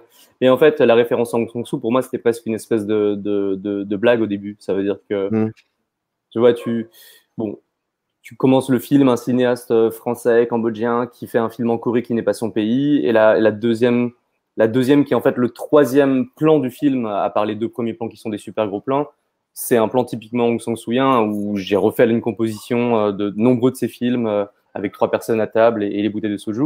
Et moi, je me dirais, moi, si j'étais spectateur de mon propre film, je dis ah ok, il est parti faire son film de Hong Sang-soo, je vois très bien ce que ça va être. Et du coup, il y a à la fois et c'est la blague justement, elle se lève et elle l'amène ailleurs. Et en fait, si on parle vraiment de généalogie des références ici, j'en ai pas souvent parlé, j'avais même oublié à un moment pendant ma promo en France, mais j'ai réfléchi en fait à plusieurs quels sont les moments où ça décroche comme ça dans les films, et en fait il y en a un qui me fascine complètement, c'est dans Make to My Love quant au Uno. Si tu te rappelles, alors je sais pas à quel minutage, mais il y a un moment plutôt dans la deuxième partie du film où les deux jeunes filles cherchent le cousin du héros. Elles rentrent dans le restaurant de couscous, et elles le cherchent, elles vont à l'extérieur, et finalement elles rencontrent l'oncle baraqué, chauve, qui commence à les tchatcher, et elles étaient venues pour manger. Donc elles arrivent, donc elles ont un plan très précis, c'est on est venu quand même pour les voir, les chercher, mais aussi pour manger. Et donc l'expérience d'aller au restaurant, quand même, tu vas t'asseoir et tu vas manger. Et là, il les tchatche et il dit mais vous voulez pas aller prendre un verre? Et ça n'a pas de sens, mais elles disent oui. Et ça, c'est la même chose pour moi. Et tout d'un coup, la caméra les suit en plan séquence, et on marche avec elles le temps de la marche, et on arrive dans le bar d'à côté, et là, ça part en soirée, ils vont danser pendant une séquence d'encore 20 minutes ou une demi-heure. Ça m'a complètement ébloui quand je l'ai vu, comme liberté totale, mais aussi comme le frisson, en fait, que c'est un peu comme chez Renoir, que la vie va déborder, et que du coup, le cinéma n'est juste là pour capter ce débordement de vie et l'accompagner, quoi. Donc ça m'a vachement influencé. Donc même dans le mouvement de caméra, il y avait quelque chose qui venait de ce film-là. Et après, pour le coup, quand on est autour de la table et que Freddy est allé à la fois s'inviter à la table des 3 garçons, ramener ses 2 nouveaux amis qu'elle vient de rencontrer depuis quelques heures et d'aller chercher 2 autres filles, et qui sont finalement donc 1, 2, 3, 4, 5, 6, 7, 8 autour de la table. Là, j'ai filmé à 2 caméras, et j'ai revu des scènes de Keshish aussi à 2 caméras autour de la table pour savoir comment filmer ça, quoi. Donc littéralement, passer de Hong Sang-soo à Keshish, on pourrait dire ça. Donc aussi, d'un cinéma coréen à un cinéma français. Ah oui, ça m'arrivait de les revoir, alors, parce que vraiment, alors, pour le coup, j'ai une obsession de garder, parce qu'il y a beaucoup de gens qui filment, mais moi, je conserve. Donc, je suis vraiment une archiviste. Ça vient de mon père, qui est un historien, qui conserve tout. Donc, j'ai cette manie de conserver. Donc, je conserve dans des boîtes, dans des caisses, dans des disques durs. Je fais des copies. Enfin, voilà, c'est vraiment, j'ai peur de perdre ces traces. Donc, oui, ça m'arrivait de revoir, sachant qu'évidemment, quand on a du continu, c'est jamais très intéressant. Mais j'avais toujours la conviction qu'il y avait des moments de grâce, des moments qui montaient ensemble ou dans un récit pourraient devenir assez magiques. Comment s'est passé le travail sur... non, je vais la reformuler autrement. Est-ce que le travail du montage, est-ce que ça a été l'aspect le plus compliqué de la fabrication de ce film? En réalité, non, puisque d'abord parce que c'est la partie que je préfère. Moi, j'aime pas trop les tournages. Je suis vraiment une monteuse au départ. Et j'ai travaillé avec une monteuse extraordinaire qui s'appelle Marina De Pedro, qui est une monteuse argentine, avec qui j'avais déjà travaillé à la télévision. Et mon travail alimentaire, c'est de faire des bandes annonces. Donc, je suis réalisatrice de bandes annonces et j'ai travaillé avec Marina pendant des années. Et elle était monteuse de bandes annonces. Et quand je lui ai proposé de faire ce film, elle m'a dit, mais t'es folle, j'ai jamais fait un documentaire. Et je savais qu'elle était capable de le faire parce qu'elle est vraiment, c'est quelqu'un de très, très, très doué. Et en plus, on n'avait pas beaucoup de semaines de tournage, de montage. Donc, évidemment, j'avais fait un travail de pré-montage à l'avance. Et non, c'était magique le montage. Vraiment, c'était pas facile parce qu'on n'avait pas beaucoup de temps pour des questions tout simplement de budget. Voilà. C'est un film à très petit budget. Mais dans le montage, ça a été assez extraordinaire. On avait quand même déjà pas mal travaillé sur une structure. Je savais que je voulais faire une histoire chronologique. Ça, c'était très important pour moi. Même si ça va pas, c'est pas très à la mode aujourd'hui. Je voulais faire une histoire tout simplement chronologique, puisqu'on vit sa vie chronologiquement, et que chaque amour ensuite porte à un autre. Et j'avais aussi très envie, c'était très important pour moi, que chaque personnage ait un moment à lui. Je voulais pas tous les mélanger de manière comme s'ils étaient tous, comment dire, interchangeables. Voilà. Donc c'était important que chaque personne ait un moment à lui. À partir de là, c'était difficile parce qu'il y avait beaucoup de choses vraiment passionnantes, beaucoup de choses que encore la nuit parfois je me dis mais pourquoi j'ai coupé cette phrase. Mais non, c'était plus le tournage qui était difficile pour moi. Justement, être dans un dispositif professionnel, c'est pas du tout ma manière de faire. Moi, je filme spontanément. Donc, d'ailleurs, on a essayé vraiment d'avoir un dispositif qui soit le plus sobre et le plus simple possible. C'est-à-dire qu'il y avait juste un caméraman qui faisait aussi le son et la personne qui faisait les interviews, Astrid. Donc, il y avait 2 personnes dans un cadre très, très, très intime. Pas de troupe, il n'y avait pas de plan de coupe aussi, ça c'était important pour moi. Je voulais absolument pas manipuler avec un plan de coupe. Je pensais qu'un plan fixe c'était quelque chose de très vrai, de très direct. Parfois il y a des cuts sur l'axe et voilà, il n'y a pas de manipulation ou c'est pas télévisuel quoi. C'est quelque chose de très sobre, très simple. Et voilà, non. Le montage c'est l'écriture avec les images, donc c'est quelque chose qui est vraiment très plaisant. Oui, mais ce qui est assez incroyable, c'est que donc durant le tournage, vous n'êtes pas là. Non, à je suis aucun pas. moment. Mais c'est ça qui est assez incroyable, c'est qu'est-ce qui fait que j'imagine que toutes les personnes que vous connaissez, que vous avez connues, alors il y a 2 questions. La première, c'est comment est-ce qu'elles ont toutes accepté de revenir sur ça, sur ces histoires-là à travers des lettres qu'elles auraient envoyées ou que vous leur ayez envoyées, écrites. Donc, comment ça s'est passé? Et puis surtout par rapport au tournage, parce que la personne qui les interroge, ça n'est pas vous, même si vous l'avez bien briefé, mais quand même, je trouve ça assez, c'est vraiment c'est du poker, quoi. Ça peut ne pas fonctionner. Alors, moi, je voulais surtout pas faire une reunion, où on confronte les versions. J'aime pas du tout les documentaires où le réalisateur se met en scène.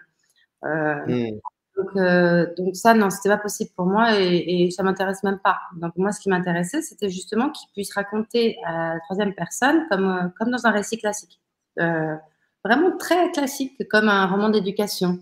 Un personnage qui rentre dans la vie et qui change et qui grandit.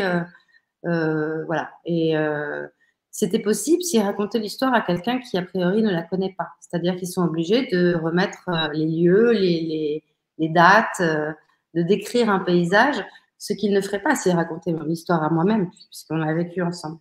Donc ça, c'était justement, ça me permettait justement un récit très classique.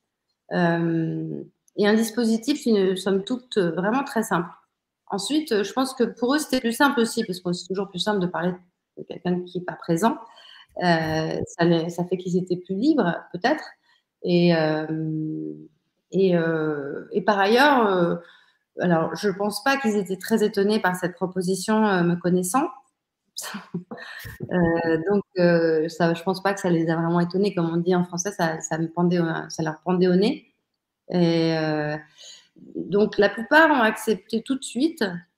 Il y en a plusieurs qui ont eu beaucoup de réticence, donc c'était assez difficile de les convaincre. Et il y a une personne qui a refusé et qui n'apparaît pas dans le film. Donc, il y a quelqu'un qui a refusé de participer au film. C'était quelqu'un avec qui je ne parlais plus depuis 20 ans. Et c'est un garçon. Et donc, je suis revenue en contact avec lui pour lui proposer ce film. Et je pensais qu'il allait accepter de participer au film et qu'il n'allait pas accepter de me revoir. Et en fait, il s'est produit l'inverse. C'est-à-dire qu'il a accepté de me revoir, mais il n'a pas accepté de participer au film. Donc on a, disons, récupéré un rapport. Et franchement, je préfère ça.